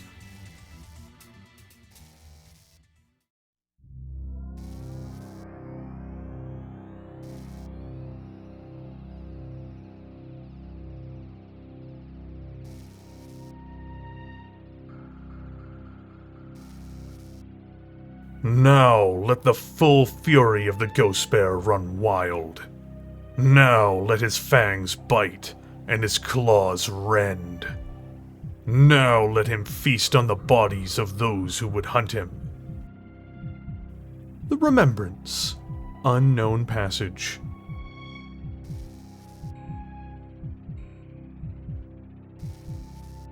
In all of the clans, the Executioner found a home, through trade or by trials, even though it was only manufactured within Clan Ghostbear on their home world of Arcadia.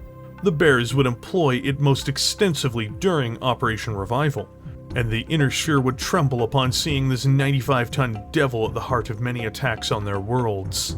This was its introduction into the home worlds of mankind, acting as a sword against the barbarians of the Great Houses. The irony being, of course, who the barbarians were was a role that likely was very much reversed. Operation Revival would be launched in 3049, heading towards an unsuspecting inner sphere, one which seemed more poised to enter into a new fifth succession war, rather than defend itself from an outside onslaught by advanced, almost alien invaders. The Bears, at the forefront of the invasion, would be amongst the clan forces that tore through the Oberon Confederation, crushing the world of the Elysian Fields, and reclaiming lost Star League caches and assets from the periphery as they did. Elysia fell next, and before long, the Oberon Confederation was utterly annihilated, along with other minor or independent periphery worlds which stood in their way. These planets were utterly void of any technologically sophisticated forces, or meaningful military deterrents that could protect themselves from the overwhelmingly fast and powerful mechs these worlds now faced. What passed for defenders of the Oberon Confederation would be confronted by Vipers, Mad Dogs, and Executioners, as well as power-armored genetically engineered infantry. Even their best machines were products of the Succession Wars, not even touched by Star League-era technologies. When an Executioner confronts such machines, of almost any type, there is little hope for them, and this proved more than true throughout the campaign. But this dizzying level of success had already impacted the cons and leadership of Clan Ghostbear, and for the worse. Upon seeing such immediate and incredible successes against the Confederation, they believed that the Inner Sphere would be no more difficult to cut through. Whatever they faced within the Great Houses would apparently be no better, at least in their view. This was not the experience of any of the 4 invasion clans. The Free Rasalhague Republic would come under attack from Clan Ghostbear on the world of Thule, as the clan's first true steps into the Inner Sphere, passing from the edges of the periphery into these foreign, yet familiar and prestigious worlds. This was the first wave. Ironically, they would be met by the 1st Hussars of Rasalhague, led by Overst Johann Swigard, who would immediately show the Ghost Bears that their presumptions of the Inner Sphere were flawed at best. The defenders lured the Bears into a hot desert environment that suited their own forces, and the Bears deployed elements of 3 galaxies to the desert after not receiving a response to a formal bachal. It is unlikely that the Overst understood what this even was at the time of the attack, meaning this wasn't a clever ploy on Swigard's part. The Bears, having bid themselves down internally for enhanced honor, found their mechs overheating, being drawn into traps by light forces, and assailed by artillery, vehicles, and air assets. The operation was a debacle, and the Bears broke their own bids and unleashed more forces within hours. They would eventually win, and placed Thule under their control and forced the local government into surrender. The only problem was, the garrisons they left behind would be grossly inadequate to keep rule over a populace which did not want their presence there. Another issue in all of this was the fact that the Ghost Bears, while winning through overwhelming force, had found themselves in a situation where they had to apply more resources very quickly to the engagement, and didn't see the flaws in their own tactics and strategies. Only self-congratulations were applied after the inadequate defenders had been seemingly vanquished. Such hubris rarely ends well. Other surrounding worlds fell in the first wave too, and the Ghost Bears prepared to launch their next operation. More critically yet, Swigard and a small band of her soldiers had slipped through the net, and this would have consequences for the Ghost Bears later on. The second wave followed the supposedly successful venture of the first strikes in early 3050, this time pressing into multiple worlds, but also beginning the long blood feud between the Ghost Bears and the Draconis Combine. The world of Jarrett would be crushed easily by Alpha Regiment under the command of Khan Teresa de Villiers, which tore through the Combine defenders in the opening stages of the assault, once more confirming their superiority, especially as they took many Combine warriors as bondsmen. But there was another battle that took place, in the Saloon Jungle. This became the kind of terrible war that the Bears were not used to, nor were any of the clans. The defenders utilized terrain, hidden run tactics, traps, and every assortment of dishonorable tactic to drag out the battle. The environment itself was once more an enemy, impacting the hot-running clan mechs. It would come to its conclusion after 10 days of fighting, and the Ghost Bears were once more victorious. But it was just a sample of what was to come. Predictably, on Thule, only a short time after the beginning of the second wave, the remnants of the 1st Hussars destroyed the garrison unit, liberating the planet, and other uprisings were taking place across the Ghost Bear's other occupied worlds. This immediately forced the clan to turn back, striking at these once conquered worlds. The 1st Hussars would finally be put down in a single vicious battle. They had tried to prepare positions for their defense, and for their troubles, Khan de Villiers simply remarked, "How polite of you to spare us the effort of digging your graves." Other worlds would fall to similar fates. But resistance was more intense from civilians, who killed their original garrisons, and were willing to fight for every street, every alleyway, and every room of their homes. After intense fighting over multiple planets, the Bears had had enough, and were preparing to simply level civilian regions of planets to ensure victory and to stop organized resistance. The insurrections to clan rule only stopped with a direct plea and an intervention from a respected, local Comstar official, trying to end the bloodshed, who assured the people that Comstar would try to help manage the situation of the occupation. This seemed to be enough to finally take the edge off the worst of the uprisings. At least for now. The Bears finally learned, after this hellish series of revolts, garrisons were dramatically increased moving forward, but that also created other problems. During all of this, Beta Galaxy, while going to repacify Dami and put down the Black Omen, would find through a navigation error that one of their warships was badly damaged, and lost a dropship as well, killing an entire cluster of clan warriors and losing their mechs in the process. Worse still, the ship was damaged so badly that they would fall out of communications until other Ghost Bears relieved them. This only contributed to the growing problem, which was unfortunately for Clan Ghost Bear, they were beginning to have a manpower crisis. Too many warriors were being used to garrison worlds. Losses were sapping the initial invasion's strength as well. In other words, the Ghost Bear Juggernaut, fighting against the fringes of the Draconis Combine and against the relatively understrength Free Rasalhague Republic, were running into tactical issues they refused to acknowledge, manpower issues, repair issues, and, of course, supply issues. The warriors of the clan would vote to continue to press forward with the third wave of operations all the same, but the experiences so far, though not dramatically altering, were chipping away at the Crusaders' strength all too soon. To refocus a bit, it's fascinating that the Executioner was one of the mechs more successfully deployed during this time, and it makes sense. It was much more significantly armored than most of the garrison or low-quality units placed against it. It had substantially more weaponry, and ran cool, even in hot desert jungles. Its speed also ensured that any combat-level heavy or medium couldn't outmatch it either. While other clan mechs, like the Hellbringer or Warhawk, might sizzle under these conditions, or find trouble surviving enemy assaults in the case of the Hellbringer, the Ghost Bear's Titan could perform reliably. Mechs like the Executioner could help make up for the kinds of major shortcomings the clans were seeing, but it certainly couldn't make up for all of the poor decisions around the Ghost Bear invasion.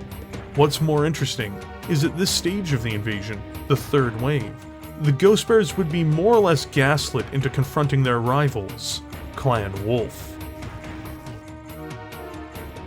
The Ghost Bear invasion, to be polite, had been, in a word, slow, with the other invading clans having all been dramatically more successful by this stage of the invasion. These other organizations would have likely described the Ghost Bear's tactics and strategies more along the lines of negligent, incompetent, or mismanaged. Ilclan Leo Showers, sensing the ability to press the scales of the Ghost Bear's seeming weakness to his own advantage, and attempting to slow down Clan Wolf in its lead over the other clans, would steer the Bears into their wolf compatriots. The planet of Rasalhague lay between the two invasion corridors of the Wolves and the Bears, and as a result, Leo Showers would reach out to de Villiers with a proposal, and a self-interested one at that. The planet could be taken by the Bears, and a bid between Ghost Bear and Wolf would slow the Wolves' overall progress, which was important as they were wardens. There was some common cause between the Crusaders, even with their own internal rivalries as well. De Villiers was faced with the problem of lacking any real prestigious victory so far, or important worlds that could have been conquered. In essence, if they did not confront the wolves, the weakness of the bears might become apparent to all. Knowing her clan's performance had been underwhelming to say the least, she agreed with the Ilclan. Clan Ghostbear would lay claim to Rasalhague and attempt to dislodge the wolves from doing so themselves, or at least that was De Villiers' plan. Khan Ulrich Kerensky had been irritated by the challenge and attempted to lodge a complaint with Leo Showers, but to no avail. The Ilclan, after all, was the one who orchestrated these events to have transpired. The wolves would be trapped into bidding for Rasalhague, the world which was still held by the Free Republic of the same name. Khan Ulrich was slated to meet with Khan Teresa on June 27th, 3050, but the gathering did not come to pass. On Last Frontier, in a brief, brutal exchange between the Free Rasalhague Republic and Clan Ghostbear, De Villiers would lead her forces on a triumphant raid and attack on the world. She would not survive the engagement, one of the few to fall from otherwise light resistance from their enemies in the latter stages of the battle. Her Battlemech was hit by a lucky shot, and one which put the Khan into a coma, one that she would never awaken from. Last Frontier fell shortly after, with the now de facto Khan, rather than Sa-Khan, Bojorn securing it for the clan. Unfortunately for him, his reign as Khan would be very short. Sa-Khan Althena Kabrinsky would be promoted from amongst the warriors of Clan Ghostbear, who immediately took a call of no confidence on Khan Borjan, the last remnant of the old administration, claiming he and the prior Khan, De Villiers, had led Clan Ghostbear to a disgraceful underperformance. Borjan knew his position would not withstand such a challenge, and asked the blood-named warriors of the clan for a vote of confidence. Unanimously, they voted to elect Star Colonel Bjorn Jorgensen to the position of Khan. Borjan would in response issue a trial of refusal, which would settle the argument by combat. And unfortunately for him, he would lose, being forced into shameful surrender. Jorgensen would immediately prove to be a capable leader by comparison to his predecessors, taking control of the situation in quick order. Reluctantly, he would ask Clan Steel Viper for help garrisoning captured worlds. A mark of shame, but a necessary one to free up soldiers for the campaign. This wouldn't fix what would come next, though it would give the bears an opportunity to recover. In an unfortunate outcome, Ghostbear would lose the bid with Clan Wolf when their agreed-upon meeting finally took place on July 4th. Though there was confidence on behalf of the bears that they'd forced the wolves to bid too poorly. Using this time to their advantage, the Ghostbears would instead assault a series of worlds on their corridor, picking up several additional conquests. Finally, after this, the easiest part of the muddled campaign came to an end, as the Ghostbears were informed that the Draconis Combine would defend the next worlds in their path with veteran, battle-tested soldiers. Even their Rasalhague enemies had become further entrenched, as with their battle against the 2nd Hussars, who had forced the Ghostbears into a battle to the death. And while the bears would win this engagement, the price of that victory was very high. This was the beginning of the 4th wave of the assault by the Ghostbears, the battles their warriors have been looking for since the very start of the invasion. The violence of the campaign accelerated, and the veteran formations arrayed against them fought bravely, but could no more defeat Clan Ghostbear than a Panther Battlemech could defeat an Executioner. Success had finally started to fall into the Ghostbears' lap, and just in time for Leo Showers to be killed, which was a huge setback to the Crusader cause.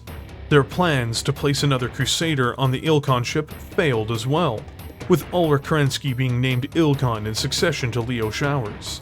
A grim irony given it was aboard Ulrich's ship, the Direwolf, that Leo had been killed.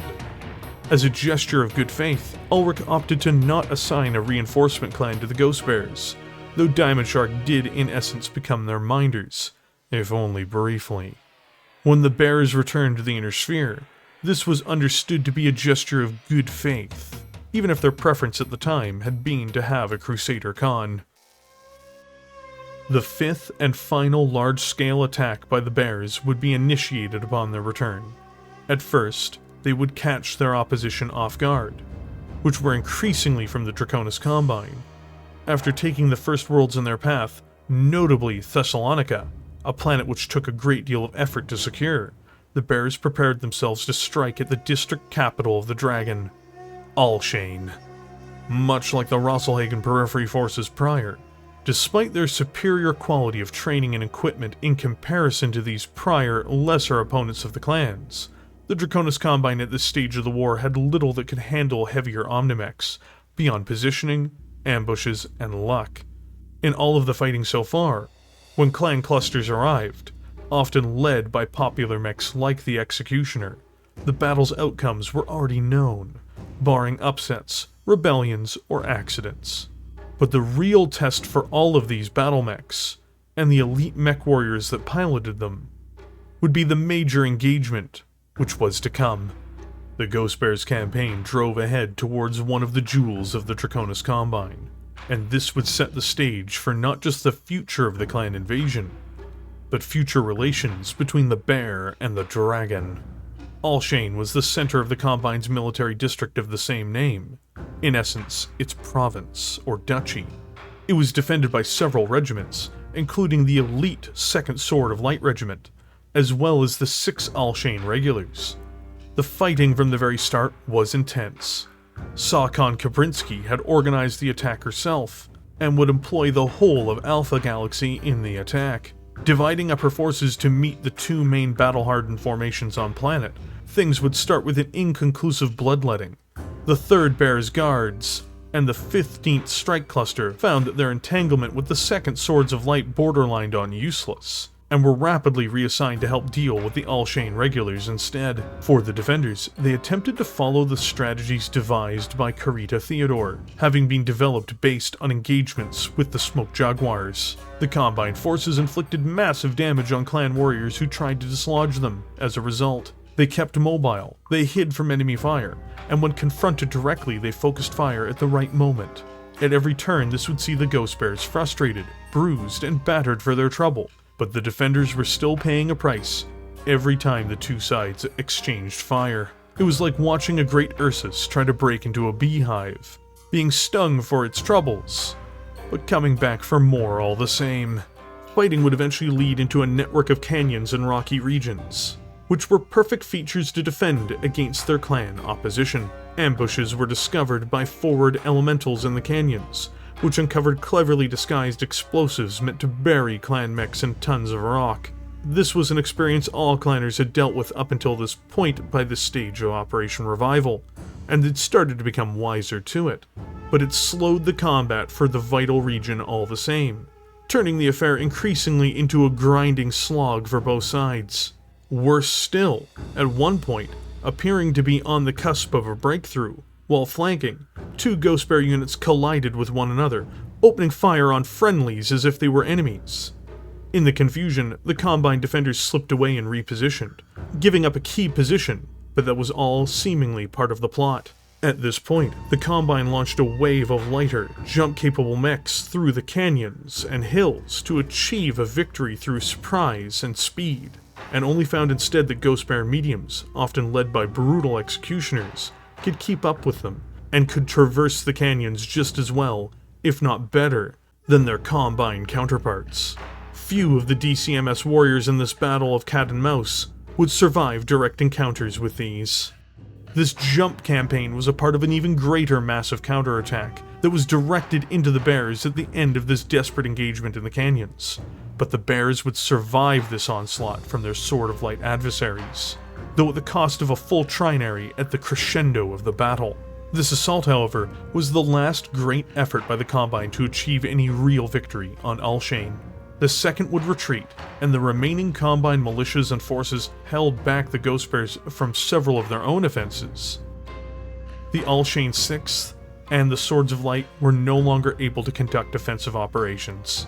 The remaining local forces would assault the Ghost Bears on command, shielding the 2 battle-hardened regiments as they retreated to their dropships before departing the world. Alshane fell. Its loss was a stunning blow to the dragon. The inner sphere would never be the same again, whether both sides realized it or not.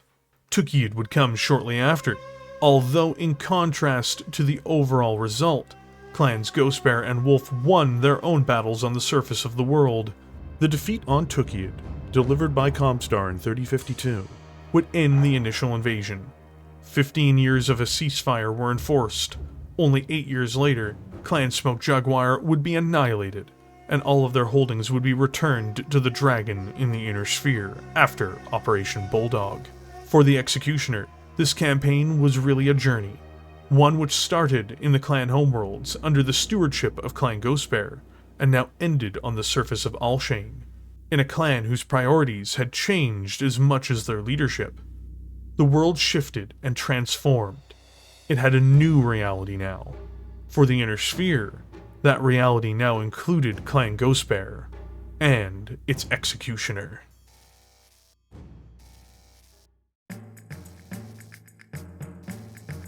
The last variant utilized during the clan invasion, the Executioner D, is a configuration which has a mixed reputation with its clan pilots. It would still be used by the clans during and after the 3050s, but slowly fell into the role of being a training configuration, rather than a combat one, even though it's still seen on the battlefields of the 31st and 32nd centuries due to some Executioner pilots still having a preference for it. All the same, this variant can test most Inner Sphere mechs it's put up against, even if it may seem lackluster to some, in comparison to other clan models. Due to the thermal stats this variant generates, it goes on to install an additional 3 double heat sinks once again, bringing its cooling total to 38 per turn. The D focuses mostly on equipping smaller and more accurate weapon systems in concert with one large one. As its primary hole puncher, it comes with a right arm mounted large pulse laser. This is accurate and has long range. Everything else on board does not match up to this weapon in range, size, or scope. The smaller complement begins with 3 right arm mounted medium pulse lasers, which are again accurate and hit relatively hard, but they do have a medium range. Then, to deal with even more targets, such as lighter mechs and infantry that get too close, it has 3 small pulse lasers, again in the right arm. This is an impressive battery of laser fire. Backing this up further, it has 2 small pulse lasers in the right torso, and an ER small laser in the left. The last major set of weapons it has on board pairs very well with the others, which is a set of twin SRM-6s in the left arm. These are a great backup to the large and medium pulse laser fire, and will scatter over targets, looking for opened armor, lucky hits, or sandblasting away armor points with each barrage. And there will be barrages, given it has 3 tons of ammunition, or 45 rounds of fire, for this devilish pair of missile launchers. Despite being relegated often to being a training mech, the Executioner D is an exceptionally effective battle mech, and when used wisely can outcompete most competent heavies, and even some assaults, so long as it uses its speed and durability to close with targets at an ideal range, and then simply destroys them in a fantastic disco ball of destruction.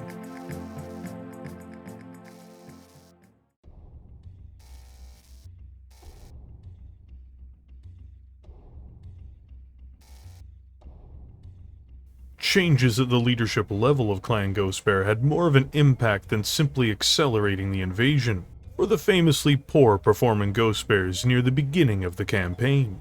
The now established Khans, Jorgensen and Kabrinsky, had both quietly and secretly been ideologically inclined towards the Warden cause. With the invasion, and the Ghostbears seeing how the people of the Inner Sphere lived, as well as with the influence of the 2 Khans, the clan would gradually shift away from its Crusader roots, before fully revealing themselves to be a part of the Warden cause. But what's most important in all of this is not just that, but the impact it would have on Clan Ghostbear, the Free Rasalhague Republic, the Draconis Combine, and of course, the Executioner Battlemech. In 3054, a division had appeared, and it was a rapidly growing one, between the Ghostbears in the Inner Sphere and those left behind in the clan home territories. As stated earlier, one of the major reasons for support towards the invasion was the civilian cast. who'd been pushing and hoping for new, better lives in the Inner Sphere. To defend their new holdings in the post-Tukiad world as well, the Bears were finding themselves in a difficult position of relying on supply chains stretching all the way back to the Kerensky cluster. Disunity, resentment, and disorder were beginning to fester, but it was Ghost Bear's primary trait, that of their ideals of shared family, which found the solution to this, and made the clan first of its kind to forsake the home which Nicholas Kerensky and the Exodus had built, in the distant place beyond the near periphery, to bring about unity once more, and to care for their greater family. Khan Jorgensen proposed a bold, but risky plan. They would move the entirety of their clan, civilians and all, to the Inner Sphere to inhabit the more than 30 worlds they had taken by rightful trials of possession. These major movements of peoples and materials, including massive mech factories, was done over a 6-year period, with waves of immigrants finding their way to the conquered realms within the Inner Sphere, and one which would eventually come to be very different from the harsh experience they'd once known. Would the ways of the clans withstand a change of location this dramatic? Would living with the enormous population they now governed change their society? The future seemed to be open for the clan, its khans, and its people. There was now hope inside of the organization as well. Rebellions had been quashed from the conquered peoples of Rasalhague and the Draconis Combine, but a new path forward would still need to be discovered to build a new consensus, a new form of unity. Clan Ghostbear itself did not even participate in the Great Refusal, claiming it was part of the Crusader cause, which they were no longer obligated to defend. It was a change that was more than simply becoming wardens.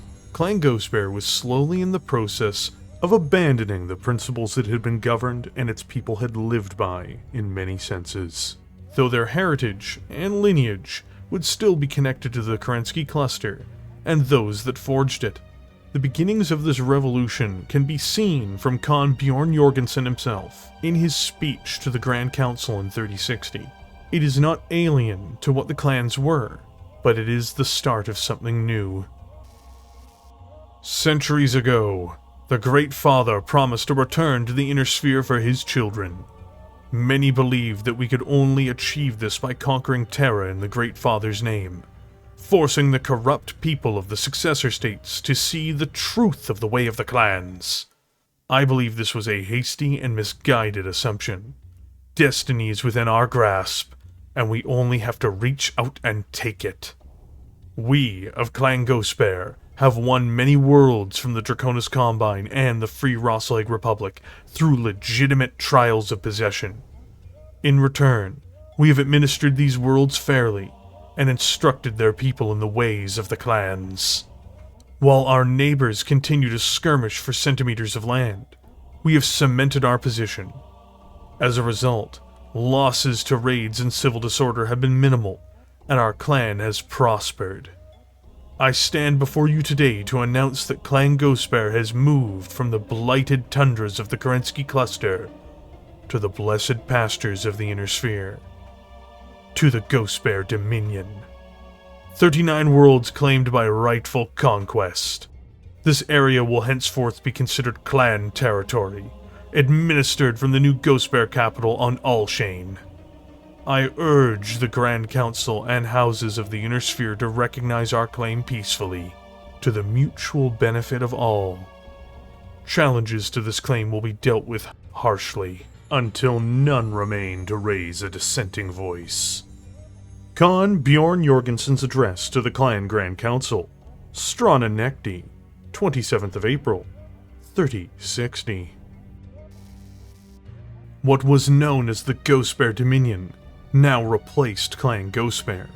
There was more to this evolution than a new beginning and understanding of morality for the clan, or the movements of huge numbers of people. Just as importantly, it was also a transportation of a massive amount of industry, and the construction of enormous amounts of new infrastructure and facilities. The Free Rasalhague Republic had been a relative industrial and military backwater in comparison to its neighbors, and relied heavily on imports of weapons from around the Inner Sphere to maintain its military. Even their homemade war machines tended to be pale impersonations of the originals, even with comparatively primitive products like tanks, such as the internal combustion engine-based Axle, as compared to the fusion-based Patton or Rommel that it was based on. What now began to appear in this region of space were not limited and backwards facilities rising up from obscurity, backed by a new state, but advanced, heavy industries with technologies that were bewilderingly ahead of the Inner Sphere. The Executioner had once been the pride of Arcadia's military output, the now former homeworld of Clan Ghostbear. After the successes of the latter portion of Operation Revival on their new capital, the former district capital of Alshane, this titanic Battlemech would step through the factory gates once more, but now from within the Inner Sphere. Alshane Battleworks was the name of this new beating heart within the Dominion, and it was a corporation wholly owned by the new state, as well as one which built advanced, sophisticated battlemechs, which were beyond anything the Inner Sphere could hope to manufacture by this point. It is from this cauldron and others, which now mechs like the Executioner, and later totem mechs, strode out of. Fortunately for the Ghostbears and their new Dominion, they had these facilities, mechs, and forces when they needed them for conflicts that would emerge throughout the rest of the 31st century and beyond, for there were many. The Executioner as a weapons platform would not be forgotten by the Bears either. New variations would begin to take shape as omnipods were used for new weaponry during the era of the Fedcom Civil War, and the brutal war against the Blakists. In fact, the Dominion, despite internal turmoil during the latter era, was drawn partially into the conflict with the Blakists by other forces, who promoted the idea that the Word of Blake had incorporated their long-held ancient enemy, Clan Wolverine, into their ranks. This was later found to be untrue, and the Word of Blake had tried to attack the Dominion as well through subversion and other instigations, so it was an unneeded lie. But it did mean that Clan Ghostbear fought these forces with a vigor and a hatred reserved for only a select few. Even as the isolationists they had become prior to the Word of Blake's assault, the Ghostbear Dominion still presided in the Inner Sphere, and war is never far from this garden of chaos. This is why machines such as the Executioner exist, and why the Ghostbears always stand ready for conflict.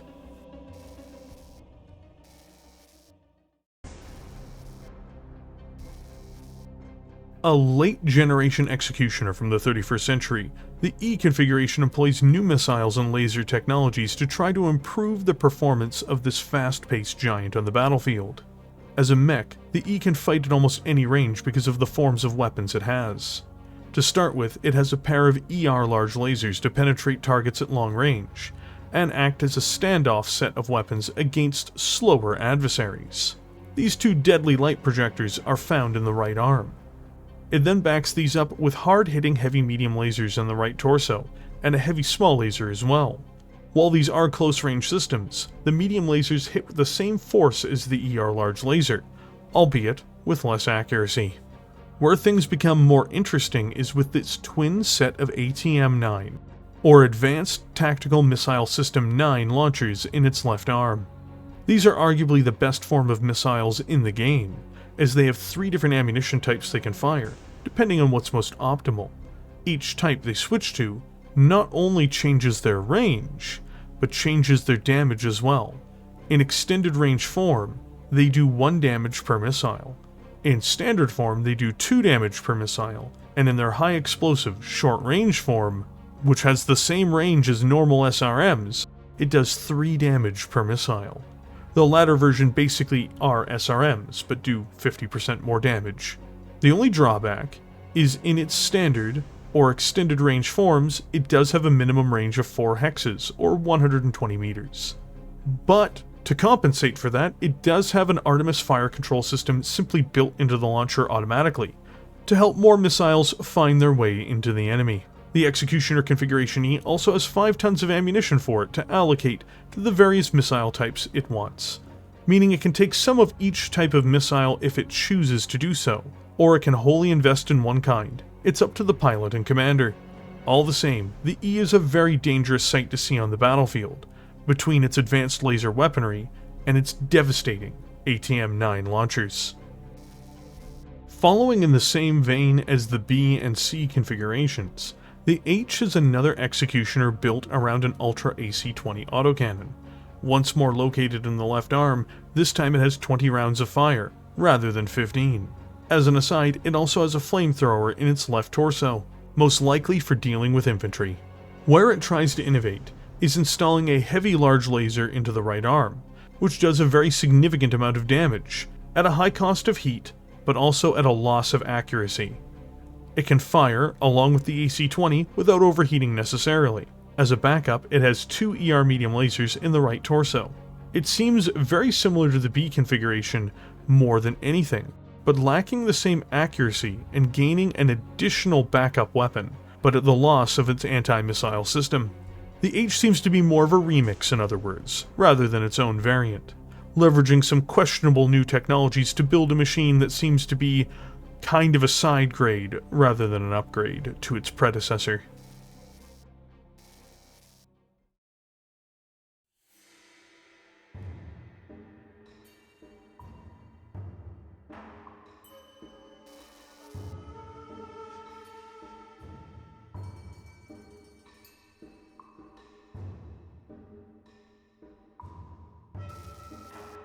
The Executioner would participate in a series of major conflicts in the Inner Sphere, directly under those that manufactured this hulking war machine.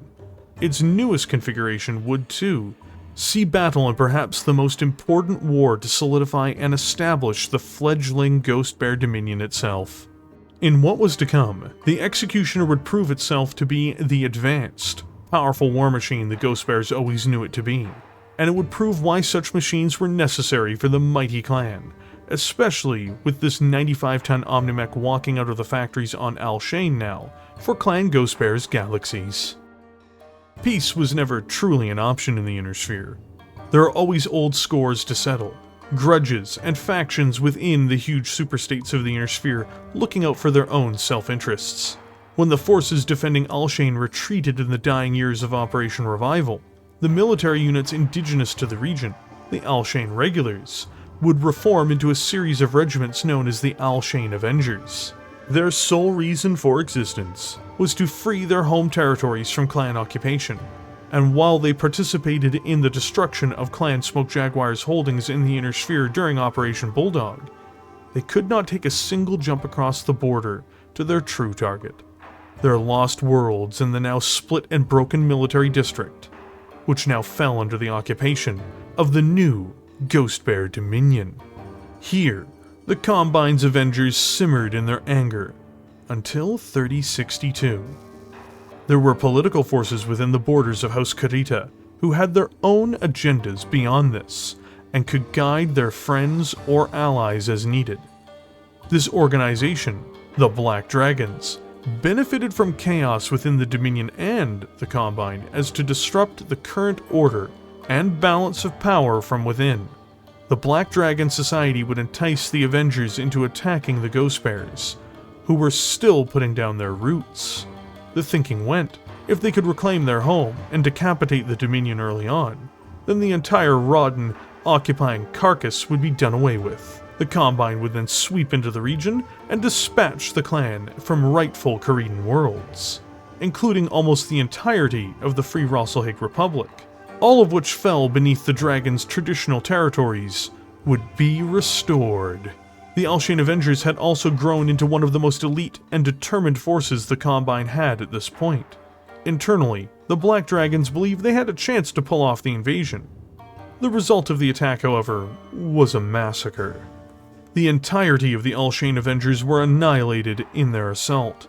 A full regiment died in space before they even made planetfall, as the Night Lord-class battleship Ursus Major blasted the Combine destroyer, their escort, the Toksumaki, out of existence. Those who managed to make it to the surface were dispatched with extreme violence shortly after, as the enraged Ghost Bears in their clan Omnimech scoured the Avengers from history. The result of this provocation, even if it wasn't ordered by the central government, was a violent clan ghost bear launching their own assaults upon the Draconis Combine. Dominion clusters from every part of their new territory, with any means of attacking the Combine, did so. They swept away the dragon's ability to resist in short order as dozens of worlds fell before the bear's attacks. The DCMS quickly realized the bear's offensive was significant enough that it would brush past almost the entirety of the recently liberated Clan Smoke Jaguar occupation zone with little trouble, if things weren't stemmed soon. The conflict became a bloodbath, one fueled by mutual hatred and disrespect from the soldiers on both sides, as reinforcements were rushed into the war zone. The war would find resolution in a series of duels on the world of Courchevel.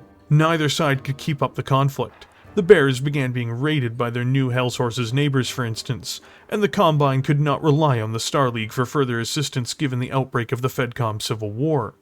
Coordinator Kurita Theodore knew what the outcomes of these duels would be, that his forces would lose, and they did.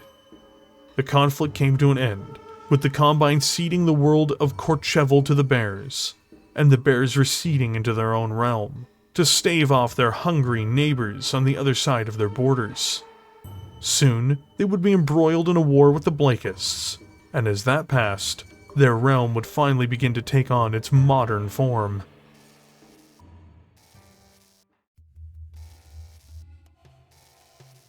Appearing after the Combine Dominion War, the Executioner K, much like the newer configurations of Clan Omnimechs, had new technologies on board to enhance the power and performance of the base chassis of a somewhat more dated, although still effective, design. In the era of the Hag, one can either join the Hyper-Assault Gauss Rifle revolution, or they can be destroyed by it, it would seem. This particular configuration is built around the Hag 30 with 12 rounds of ammunition. It is a devastating weapon to be sure, and it is mounted in the right arm. It also has no drawbacks beside having to spend generously on tonnage for its 12 rounds of ammunition for the cannon. It then backs this up with a right torso mounted LRM-10. And in the left torso, for close range defense, it has 3 heavy medium lasers. In the left arm, it also installs a new clan weapon system, the plasma cannon, which is deadly against vehicles and infantry and can provide suppression to enemy battlemechs. Unlike a plasma rifle, which does heat and damage to a mech target, the cannon does straight heat output, twice as much approximately as the rifle, but does no direct mech damage. This can be used to overheat enemy battlemechs, which reduces their ability to fight back, or to maneuver should they concede to overheating after being hit by the weapon. And it pairs well with the aggressive nature the Executioner is known for when asserting itself. When combining these systems together, the K configuration is a very effective design, though not an invincible one. Like any other Executioner, it has weak side torsos, and should they be dispatched, the mech will struggle, or be destroyed quickly. But this configuration will definitely make its opponents work to achieve that goal, if used well.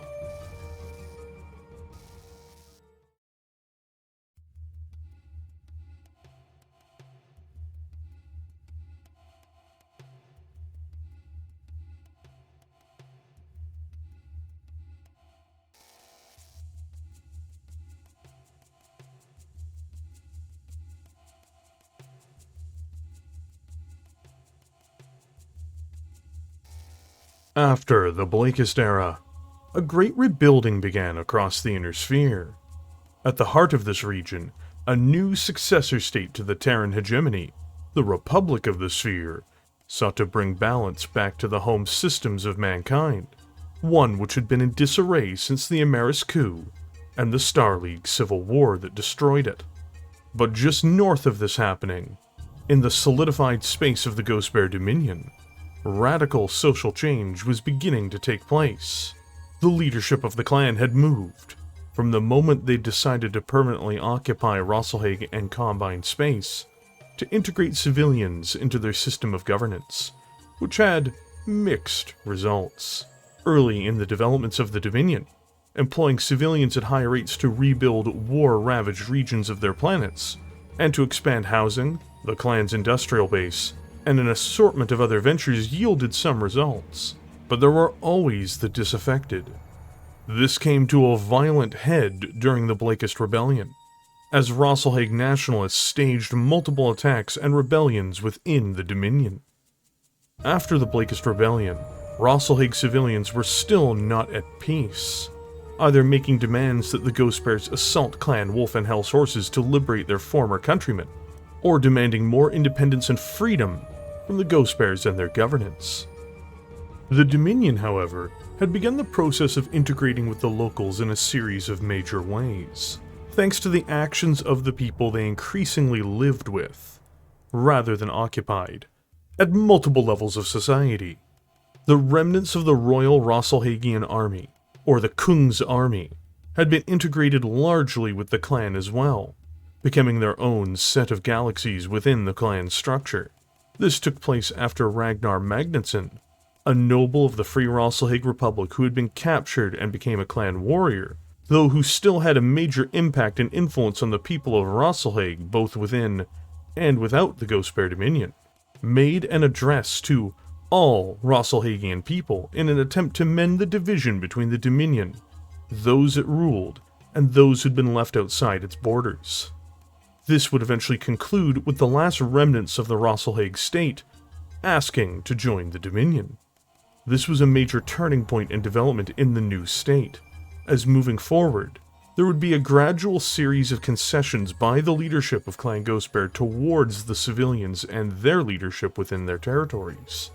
Though there would be one major clash, a conflict which would push the Dominion over the edge and create the first true, genuine hybrid state in the Inner Sphere. But the evolution of this state was not yet completed. In fact, the people of Rasalhague in the 3080s and 3090s increasingly felt their influence within the government could have real impact on outcomes, especially after the Kung's army became an increasingly important element of the Dominion's military, with enhanced responsibilities. Ironically, without fully understanding the consequences, empowering the Kung's army, which slowly enfranchised the people of Rasalhague perhaps in unseen ways, was largely done so Khan Althena Kabrinsky could free up more Ghost Bear units to engage in more hostile activities against the Dominion's neighbors, like raiding operations for instance, into the Draconis Combine.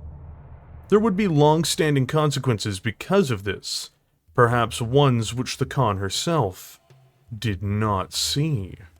Up until this point, the caste system had become watered down over the decades as people pushed back on the obscene practices of clan society.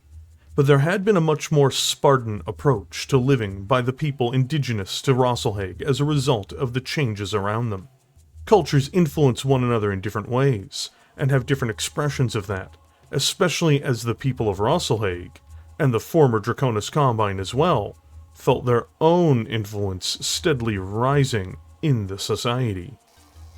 In fact, in the years following the Dominion's rise to prominence, a new institution had been started, a civilian authority known as the Unity Council, with elements of the entirety of society represented across it, and a council that would perhaps one day be much more reflective and democratic in the future. Its powers were limited in early days, but with time, the Unity Council would transform into a powerful force inside of the Dominion. Militarily, the Dominion was an intimidating bastion, both before and after the Blakist era, often being viewed as a huge ursine creature, slow to act but impossible to stop once in motion. The bear seemed to slumber much of the time, but was always aware of its now traditional enemy, an enemy it had inherited based on its stellar position and its slow integration with the Rasalhagian people. The Draconis Combine. The Combine itself had an enclave of clan warriors in the form of Clan Novacat, another hated rival of the Ghost Bears, which only made the situation worse. Battlemechs like the Executioner were now key to the Dominion's new goal, which was to not necessarily conquer the Inner Sphere, but to maintain peace and security at home. It was a machine which now existed to guard the fledgling society the Bears had started to form, knowingly or not. Another boon for the Dominion was its export of weaponry to its clan cohorts, as well as eventually, to some degree, the Inner Sphere. The Executioner, for example, was not just popular amongst Ghost Bear pilots, who traditionally saw the most value in this domestically manufactured assault mech, but also had its own following almost anywhere it fought.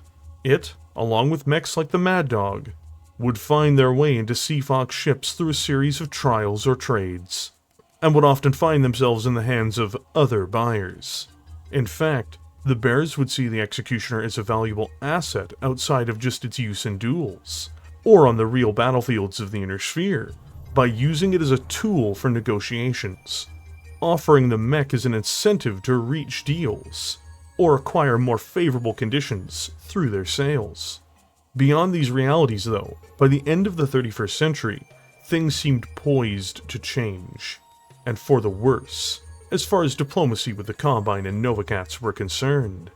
Unfortunately for the Dominion, even after it had helped the Combine during the Blakest era, there were still bitter elements in this stellar political opponent. The two were neighbors with long histories of mistrust and violence, even for the people within the Dominion, not just their government. Coordinator Kurita Hohiro found himself in an awkward situation, where he would not allow for any invasion of the Dominion due to other concerns, but his military had become so aggressive and demanded action in some form that in order to appease them and train the mustered soldiery, he allowed for cross-border raids into Dominion space. This, in turn, resulted in the Dominion raiding back, which of course led to further conflict, and it turned into almost a competition between the soldiers on both sides. The ever-present problem of the Black Dragon Society during all of this would steer the Combine towards internal discord through attacks within the Combine, and against the new Republic of the Sphere. They would slowly but surely be repressed once more. Interestingly, their desired replacement for Coordinator Kurita Hohiro was Kurita Kitsune, though they had no idea that his father was in fact Victor Steiner Davian. When this was revealed, large numbers of these insurrectionists would end their own lives out of shame for supporting the tainted heir of the great enemy. This distraction perhaps left the Coordinator too busy to see what his subjects were doing.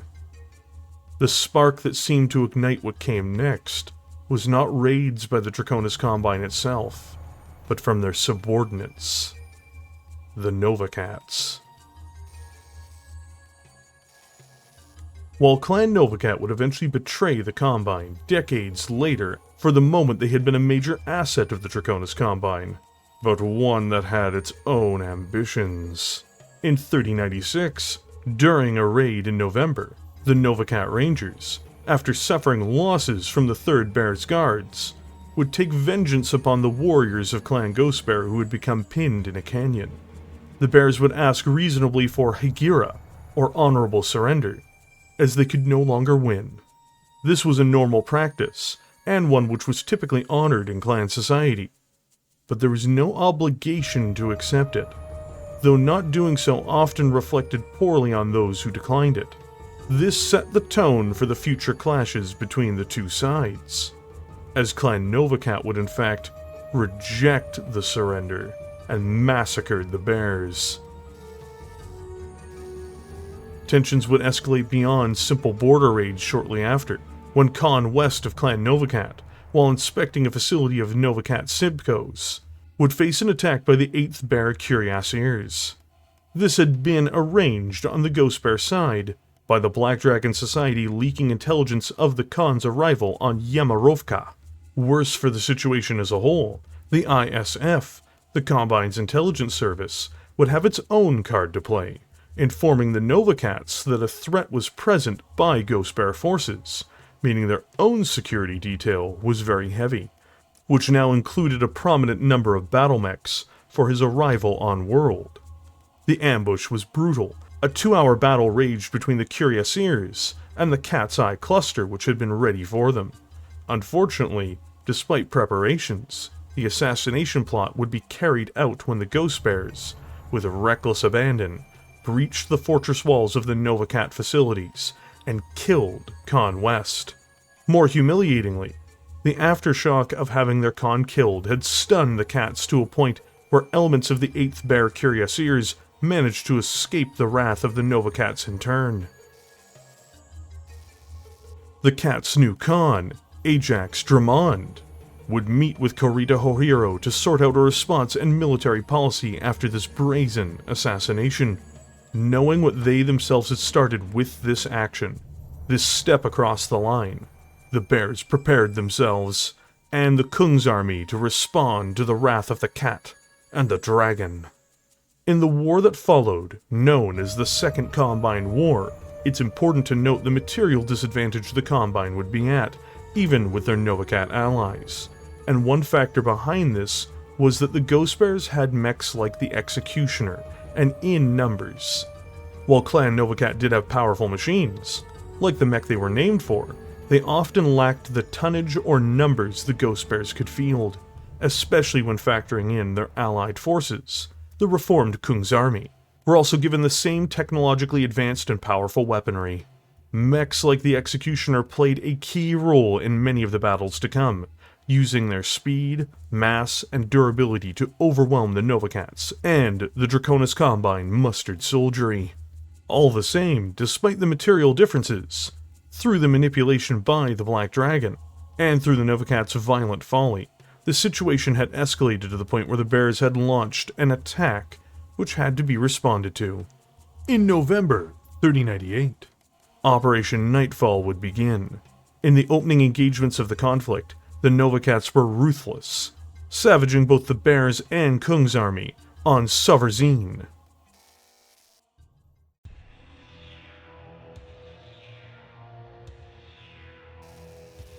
Much like the citizens of the Combine, we feel a warrior's duty is to fight and die for what he believes in. The people who are shocked when warriors are killed do not understand the path the warriors have chosen. We did not weep and rend our clothing when the Dominion killed Khan West.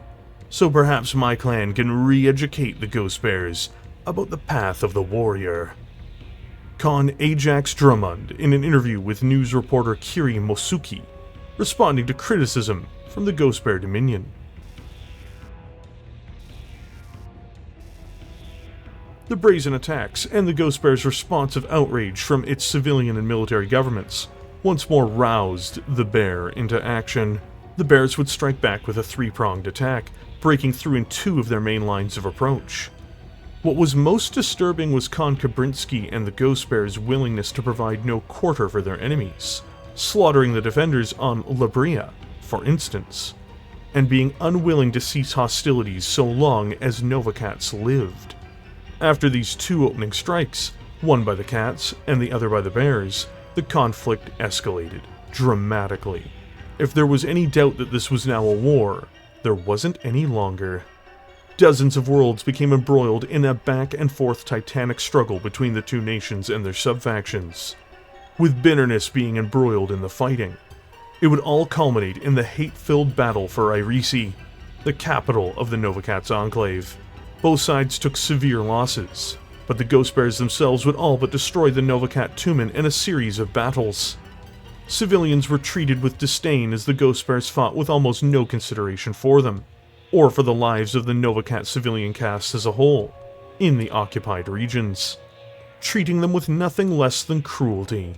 In fact, the behavior was so bad, protests broke out inside of the Ghost Bear Dominion.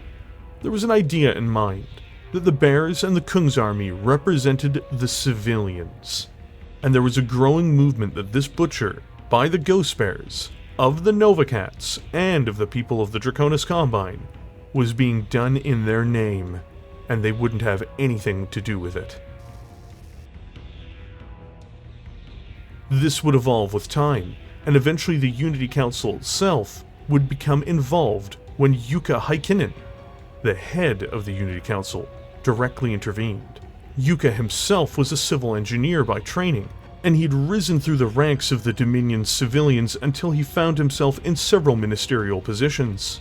He had helped as Minister of the Interior to improve the lives of countless people across the Dominion, creating employment and a higher standard of living. Often, people even called him Prince, the honorific title of the old Rasalhague Republic in recognition of his status amongst them, not for his blood, but from his deeds. Even the clans respected him, having encouraged his promotion. Now, as the head of the Unity Council, he'd come to be known for his debates with his Ghostbear counterpart, Khan Kabrinsky. A patriot and a man of action, Heikkinen and his advisors would not stand by as the public protested. Strikes began, and internal discord began to sweep across Dominion society. An unprecedented meeting was set on Alshane on December 1st, 3100. Khan Kabrinsky found herself confronted in a meeting she normally would have never even entertained, had circumstances been different. The war was a military matter, not a civilian one, and while the Dominion did have the civilian government be involved in these matters to some degree, regarding resource allocations and other military matters, what was coming was abnormal. Heikkinen broke the taboo with his confrontational nature, and it was unthinkable to anyone else in his position when he voiced the public demand to halt the campaign on Irisi in order to conduct a full investigation of war crimes. That investigation, of course, potentially damning their own soldiers. The people were not being heard. The war must stop. What followed was an explosive response from the Ghostbear leadership, clearly not pleased by the idea of civilian intervention, and the Khan going so far as to repudiate his call for an investigation of war crimes by announcing clearly enough to be heard that the campaign would only stop once, quote, "Every Novacat is dead," unquote. Heikkinen had a measured response, one which shamed the Khan of the Ghostbears. He stated that it was unlikely that the Kung's army, or the people of Rasalhague, wanted to be tainted by being associated with atrocities and barbarism, and that they were a proud people who'd not want to be given the rightful title of war criminals. Peace protests were out in the streets across the Dominion, including an enormous example outside the very building they had met in on Alshane. The weight of momentum, the weight of the public, as well as the civilian institutions, were on his side. The Kung's army were on his side. The Dominion from here forward would continue to grind to a halt from peaceful actions by the people. This would not be done or continued in their name. When the man who had more or less become prince walked outside after that meeting, he met with the crowd of protesters, announcing to them that the Khan had agreed to halt the offensive. Within days, there would be a ceasefire, as Coordinator Kurita Hohiro heard the news and agreed to end the madness and bloodshed that had emerged. Investigations as to what happened regarding the atrocities and war were launched by all sides, and by the independent party of the Republic of the Sphere. It was discovered that the conflict had been stoked by the Black Dragon Society, and that many, though by no means all, of those killed had been murdered by rogue elements of the Draconis Combine, which had sought to intensify the conflict the entire time. The Combine would inevitably be considered most to blame for the conflict, and a higher quantity of deaths of Novacat civilians. Though the Ghostbear's hands were not free of blood, they could use the Combine's guilt as a further shield for their own honor and actions. Justice was swift for many of these people, but not all, both within the Combine and the Dominion.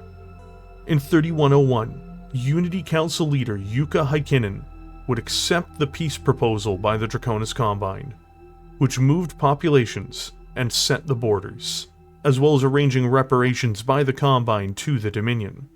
The war was finally over. Often it is the warmakers who are most remembered, more than the peacemakers. But within the Ghostbear Dominion, in what had started as almost a token council decades earlier to give civilians the feeling of participation, a man rose to prominence, who worked with the people of the state, who captured the imagination of a political campaign and movement, as well as cultural shifts and trends, and peacefully met with the woman who was effectively the warlord of the Dominion, and ended the conflict by peaceful means. In doing so, he'd even curried favor with their enemies to do the same. Despite being respected by the Tumen, Kabrinsky had truthfully lost her grip on power, as had the Ghostbears themselves. The war changed something in society. It was an evolution of clan and intersphere traditions and cultures, but the project was no longer clearly within their control. Prince Haikinen, a peacemaker, the man who had accepted the terms which ended the conflict with the Combine, not the Khan, and a clear power player within the state experiencing a peaceful revolution, would push the Ghost Bears into restructuring the government and military in order to allow the civilians of the state, and the civilian government, to have a far greater say over anything they had before. In fact, the civilians would arguably have a greater say than most of the Inner Sphere.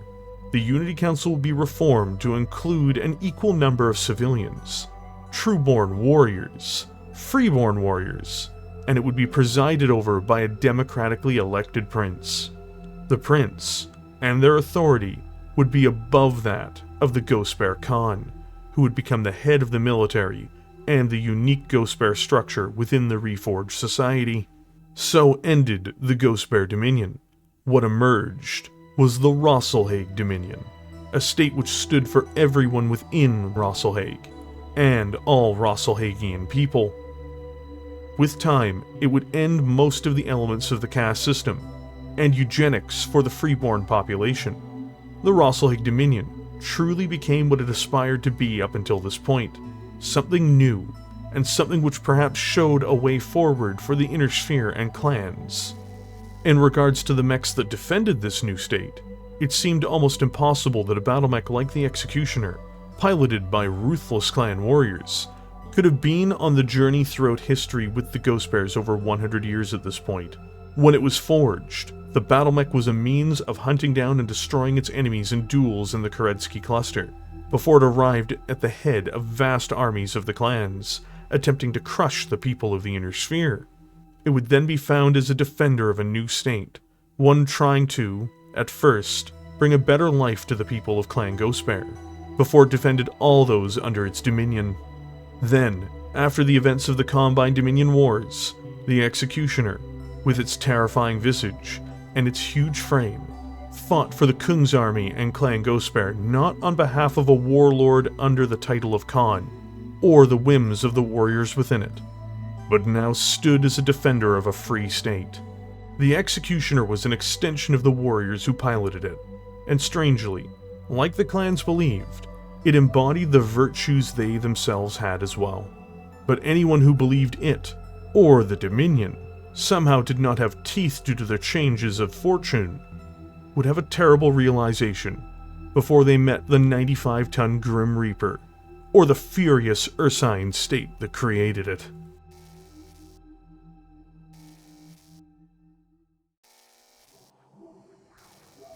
A configuration that first appeared during the Blakist era, the Executioner F is a very simple alteration of the original model, opting to replace its Gauss rifle with an ERPPC, and while retaining the two large pulse lasers, it also installs additional support systems as well, including movement enhancements and redundancies. First, it has a supercharger installed. This operates exactly like the mask, only instead of potentially damaging its legs, it may damage the engine, but it allows the Executioner to alternate between the two systems quite easily, keeping its speed higher for longer, without a significant risk. If one wishes to be very adventurous, both could be activated at the same time, allowing the Executioner in theory to run over 100 kilometers per hour for one turn, but taking on twice as much exposure to do so. The model also installs 2 clan double heatsinks, bringing its cooling total to 36. This allows it to comfortably fire its weapon systems for only a minor heat overflow. For its last support system, it has the ever-dangerous targeting computer installed, allowing the mech to strike with more accuracy. For a machine with twin right-arm mounted large pulse lasers, and a left-arm mounted clan ERPPC, this is a combination in lethality. While its offensive potential isn't enormous for its weight, every system does significant damage and at an extremely long range. The addition of the targeting computer just makes that all the more dangerous due to helping it deliver consistent results turn on turn. And if it needs to, it can be anywhere on the board, given the bursts of speed it can push forward with. Mobility is a weapon in and of itself in Battletech, as well as a shield, and the supercharger and mask just gives the Executioner an extra layer of this. A fairly unique configuration that appears in the early Republic era through to the Ilclan so far is the G configuration. This particular model is noted for its use of a wide array of systems and weaponry of various calibers. To start with, it does install an extra heatsink, bringing its cooling total to 34 every turn. After this, it goes on to install the very valuable targeting computer once more, letting the Executioner G hit with more accurate fire at every range bracket. And as the last non-weapon piece, it has the ever-impressive Watchdog Composite Electronic Warfare System, or CEWS. This gives it the benefit of both an active probe and an ECM suite, making it able to reduce the effectiveness of enemy countermeasures, find concealed or otherwise obscured targets within the Watchdog's effective sensor range, and operate its own electronic countermeasures as well.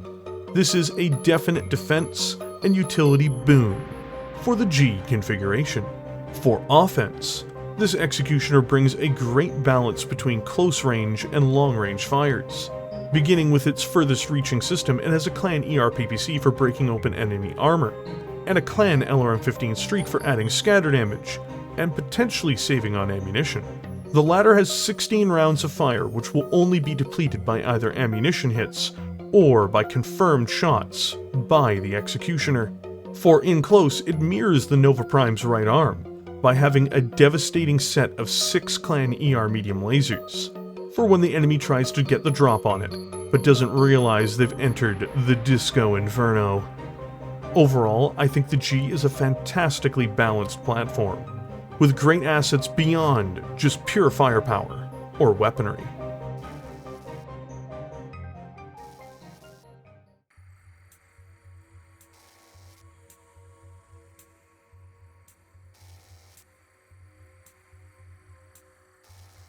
How can the Dominion remain after this?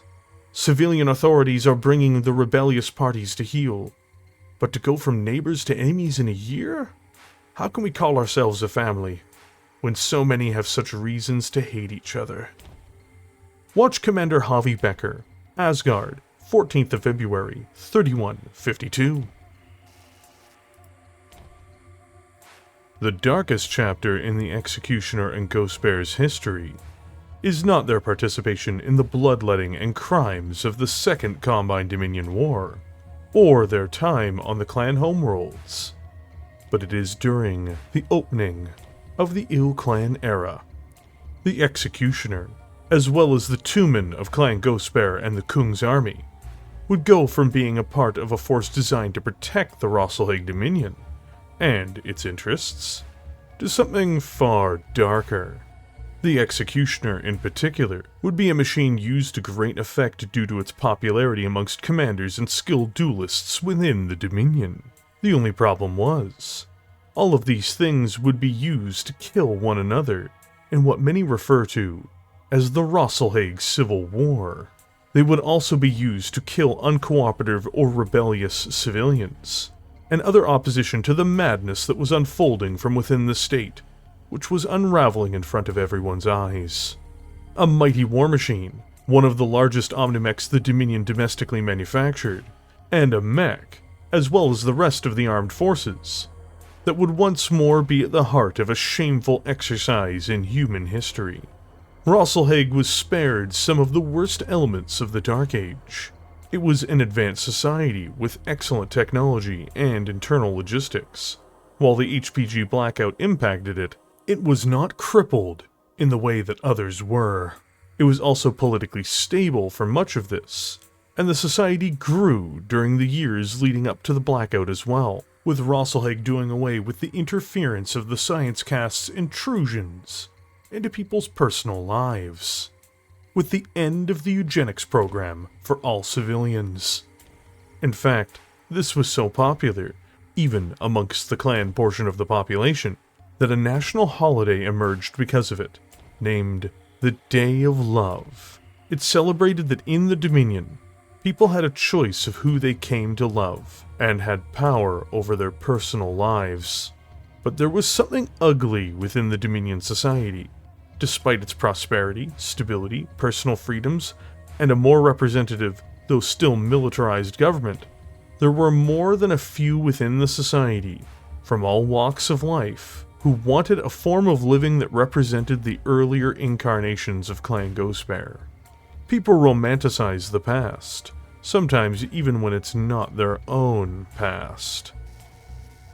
Despite the fact that the Dominion was founded on the idea that racing to Terra and seizing it to become Ilclan was not something the Great Father would have wanted, and despite the fact that most of the Rasalhague Dominion did not believe in the direct teachings of Nicholas Kerensky, when Alaric Ward and Clan Wolf took Terra, defeating the Republic of the Sphere and Malvina Hazen's Jade Falcons, declaring himself Ilclan of the Ilclan. Bizarrely, the Ghostbearers themselves recognized him as such. There was another layer of genuine absurdity to this too, in that the Dominion had effectively been an ally of the Republic of the Sphere, and had respected Devlin Stone, its master. So not only was recognizing Alaric as Ilclan of the Ilclan preposterous at face value because of the history and culture of the Dominion and its founding, but also because Alaric had just conquered and crushed a state which the Ghostbearers and the people of Rasalhague genuinely trusted. In fact, when Alaric met with the Khans from Clan Ghostbear when they came to recognize them, he subtly threatened them, while meeting them in front of a tapestry of Clan Wolf standing victorious over Clan Wolverine. The idiocy of all of this does go further, but there is only so much time, and the story really must go on. To bring the Dominion into the new Star League, a vote would be put to the citizens. A referendum. It seems really odd and out of place how things played out, given that over 90% of the public cannot claim ancestry from the clans, or had mixed feelings, at best, regarding Clan Wolf. Somehow, they would vote 51 to 49 to join the Star League. This caused, understandably, immediate tensions within the Dominion, and likely confusion just about everywhere else, which would explode upon Alaric rejecting the Dominion's bid to join the new Star League, claiming it was too divided, and in essence would only accept a state with a more unified vote. His tone would reflect something of an insult in his rejection as well, which many clearly took to heart. Some were relieved, others were furious. Riots broke out. Fanatics who wanted to regress the Dominion to a true clan society under the teachings of Nicholas Kerensky swelled in numbers, and began preaching of a return to the caste system, and to a better, eugenics-driven future. Planets broke out into full violence as military units turned on one another, and the public turned on them, and each other. It became chaos, and the incubation of nefarious elements that might take charge of either side began forming.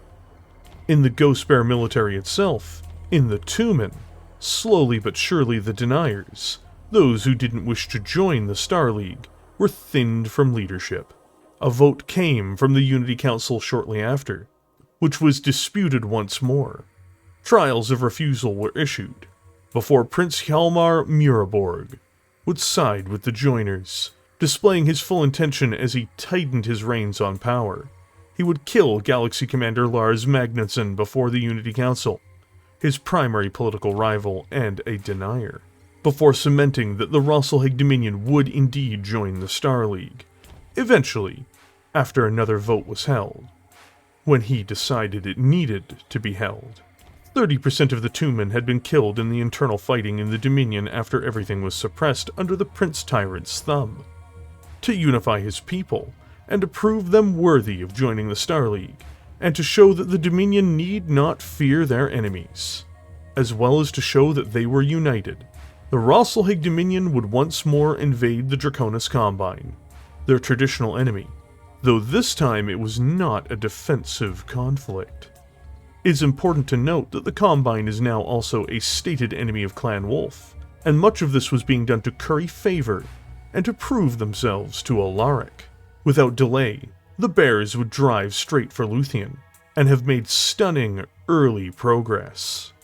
The plan is for a short, decisive war to land a blow against the Draconis Combine, which is otherwise supposedly occupied, and to achieve all the political ambitions of the prince, who has now wrestled control of the state away from the opposition. Of course, the Dominion's internal problems might, in fact, make this harder than the Prince imagines.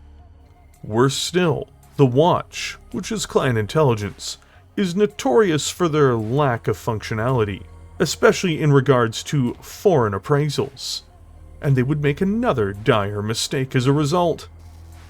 The Draconis Combine, at this point in its history, had just finished some of its most successful military operations.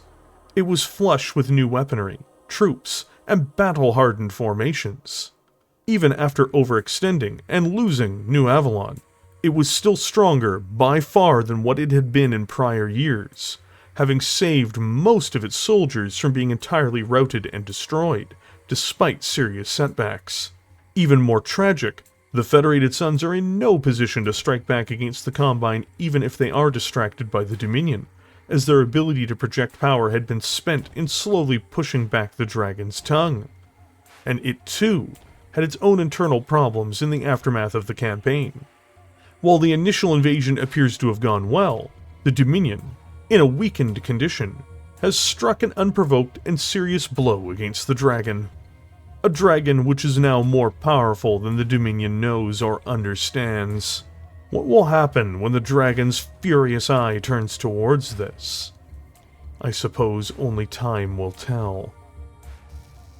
The Executioner as a Battlemech and Clan Ghostbear will be pushed to the absolute limits in this destructive, brutal war. Prince Muraborg's place in history, hoping to be remembered as the man who would deliver the Dominion to the new Star League, is in more jeopardy than he perhaps knows. There is not an unlikely chance that he may be facing down an Executioner himself, either the Battlemech or in human form by the end of this.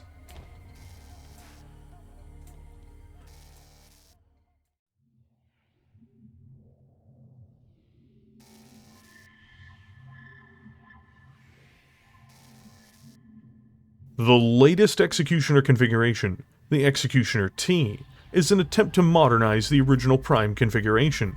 It is a very different build overall, despite using some similar weaponry. While it retains the approximate styled loadout, the only feature it immediately has in common is its twin machine guns in the right torso.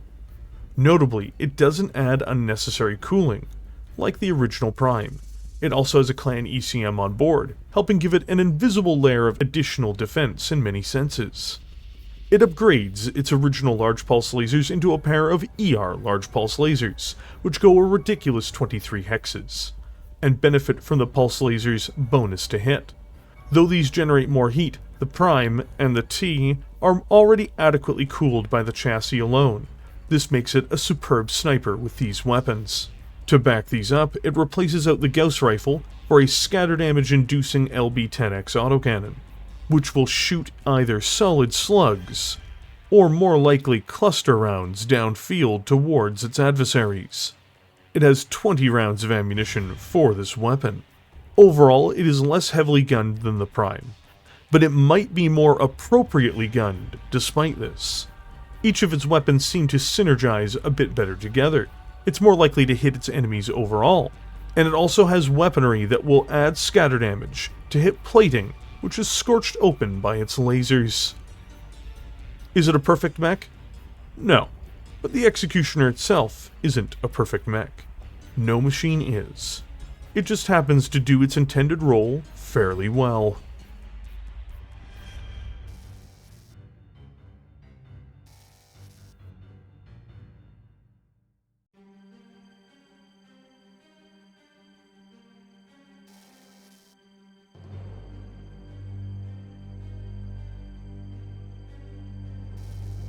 The Executioner is a war machine which, upon its appearance in the clans, in the Inner Sphere, and in the real world, had an immediate impact on the setting, outpacing many of its peers due to its truly unique traits.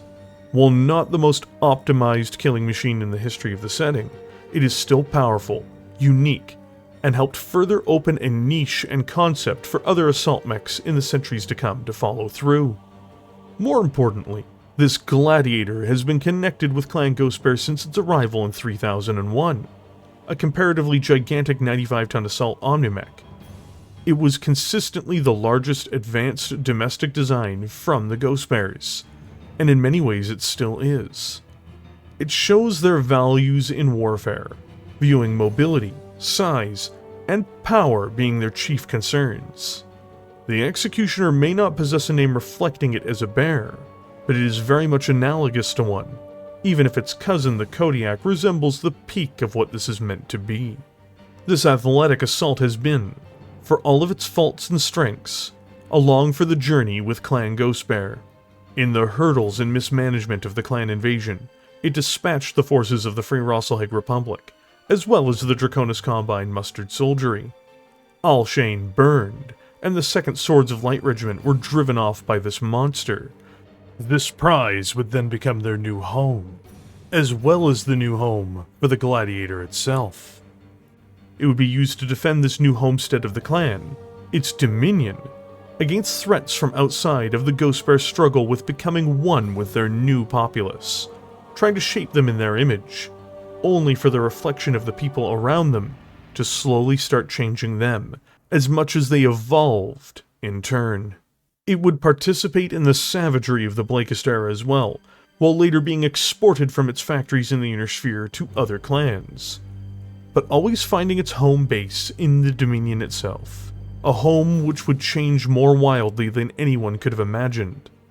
With the 2nd Combine Dominion War, the Executioner, once the vanguard of a feared force of alien invaders, would become a warden of a new state, with new ideals, values, and a new way of life. An ironic champion of something approaching a brave new world, and a hopeful one. This was a state built by the conquered, more than the conquerors themselves. Now, the Executioner is not only part of a struggle against the traditional enemies of the Dominion in the form of the Draconis Combine, where it once more is being used to fight the dragon, though this time not to defend its home, but based on the choices of a misguided prince seeking glory, power, and recognition. But it is part of a struggle started at the very heart of the Rasalhague Dominion. The Executioner was turned on the people it was meant to protect, becoming the monster of old, when Rasalhagian society was split between joiners and deniers, regardless of how bizarrely out of place it seems that these factions seem to have become equal in popular support. Even now, this war is not over. It is only at a standstill, while the Dominion engages in what is supposed to be a glorious victory over the dragon. But the twin faces of this Gorgon are now impossible to miss. It started as an unstoppable attacking monster, before it shifted roles into a warden and a protector of a new state for the people. It must have been very dismal and terrifying for the people of Rasalhague to see their own guardians turned against them, seeing what their grandparents and older generations first had, when a skull-faced beast turned its ire towards them. I can't help but think that those that built the Dominion, people such as Khan Bjorn Jorgensen, Ragnar Magnusson, and Councillor Jukka Heikkinen, would not look upon this monster made real by the infernal around it, and feel the fear their people do, or even that their enemies may. No, I think they, and a multitude of other people, from galaxy commanders and laborers, to councilmen and craftsmen, who built the Dominion from the shattered remnants of a conquered people, and the broken society of those who'd invaded, would look upon the sight of the Executioner, and what the Dominion has become, with disappointment and disgust. One day, perhaps the face of a Dominion Executioner will be a beacon of pride once more. Sadly, this will only happen after more bloodshed, I fear.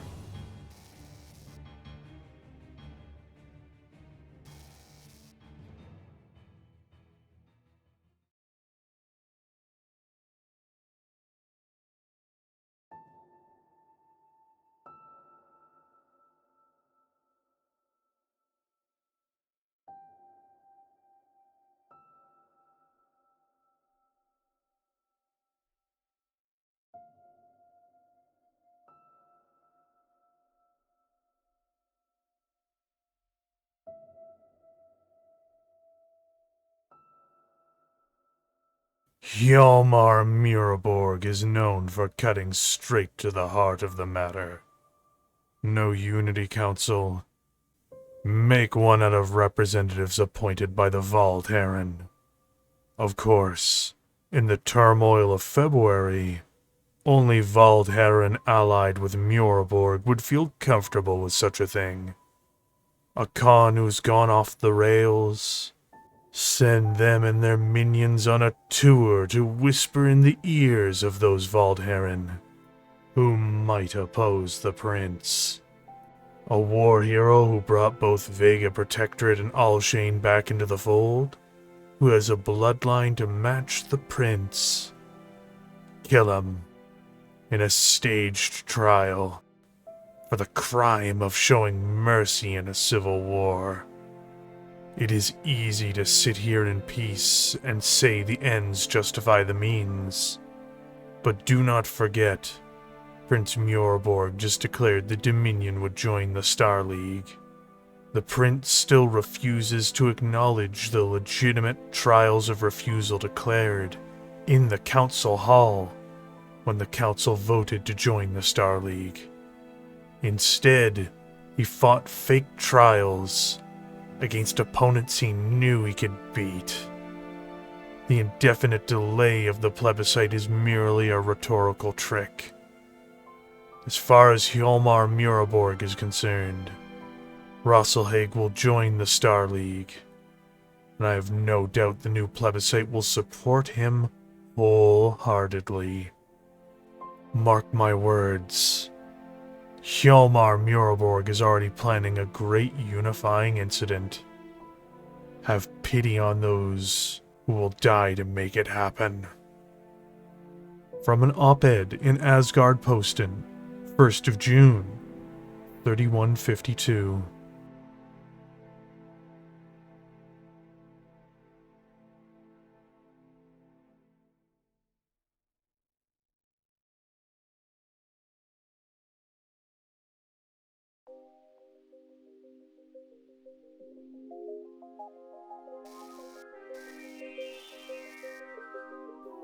Thank you for joining me here today.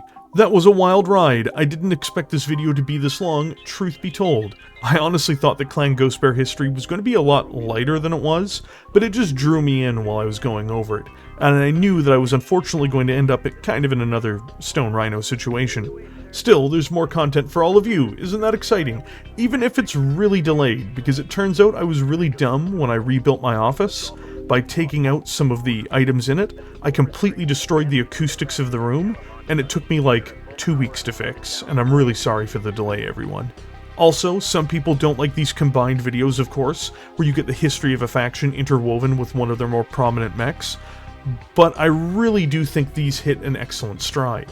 The Executioner is the largest clan Omnimech that Clan Ghostbear domestically produced for the longest time. I think it might still be, but I'll have to double check that. All the same, it is most definitely the face of their frontline galaxies, even into the Ilclan era, at least in my opinion. I gave all the context I could about Ghostbear, the Dominion, and the Executioner itself. I hope that people enjoyed that element of it. For those who are wondering why I didn't go over Tukiad, I really covered Tukiad in the Stone Rhino video, and I just didn't want to retread it here, especially when the script was already so long. So I'm going to quickly go over a brief disclaimer before I mention one thing. I was not paid to promote any materials with this particular video. I did this video on my own accord, and I'm about to tell you where you can get the Executioner if you really want the mech for yourself. The mech is available in the Clan Invasion box, which is an expansion set released by Catalyst Game Labs. It does have an incredible array of additional clan mechs inside of it. I think it's a great way to get the Executioner, and I definitely recommend the Executioner in the tabletop game. Check out the box for yourself, the link will be in the description. Also, I'm going to be posting a list of my primary sources in the top pinned comment to this video, and I'll be including links where possible if you're interested in picking them up. If you really want to experience a great read, I genuinely recommend most of them. My favorite part was reading up in the Second Combine Dominion War in Historical Wars of the Republic era. It's critically underrated in my opinion, which is a shame. A lot of folks poo-poo what came after the Blakist era because of the poor launch of Dark Age. but some of the history around this era is incredibly well thought out, fun, and invigorating in many respects. Battletech in its later eras have quite a revolution in quality and storytelling, mostly through sourcebooks at this time, and it's one of the reasons why I appreciated a lot of the Ilclan era from the get-go, even if there are individual parts that I'm not necessarily a big fan of. Ironically, like Dominions Divided. I really feel this piece of lore for the Ghost Bears was entirely contrary to the last 20 years of development, including by CGL. I did a review on the book, and my opinions have only been further entrenched by making this video and doing all of the research behind it. Adding that portion to the video was the hardest part, because I didn't know how I was going to write something that is tonally entirely different, without any reasonable cause. But that's enough of me being grumpy over something like that. If you want more commentary on why I'm not a fan of it, you can check out my Dominions Divided review. Beyond this, is there anything else to say? Yes! A big thank you goes to the Discord user Timberwolf, who in my first recording of this I almost called Tumblr Wolf, and I'm sorry for that, for helping me crop one of the Executioner videos. Another big thank you goes to everyone who subscribes to the channel. Thank you for taking some of your time to enjoy the work I deliver to you. You're amazing. Remember to like and subscribe if you're enjoying this video content, of course. I would also like to give a thank you to Nate from Battletech, who offered to help me with some of the audio issues I was facing. Even if I didn't go ahead with changing over the audio, he was very helpful, and also very helpful with choosing some of the acoustics for my room. And of course, the biggest thank you goes to all of the channel members. I couldn't do these videos without your support. I really do mean that. I hope to ever live up to the expectations you have in the channel, and I am sorry again for the delay of this video.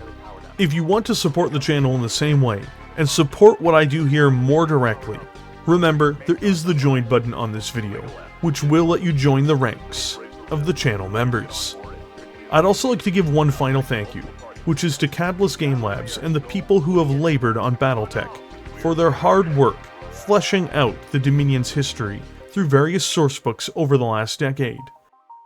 There is a significant pile of more short and long form content that is coming on this channel. I hope everyone new here gets a chance to go over it. And with that, I will catch everyone in the comment section below.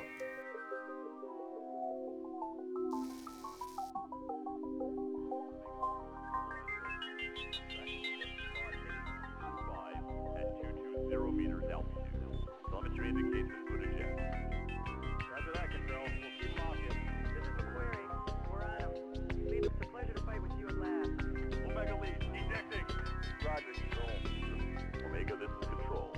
We shall lift off of the second dropship.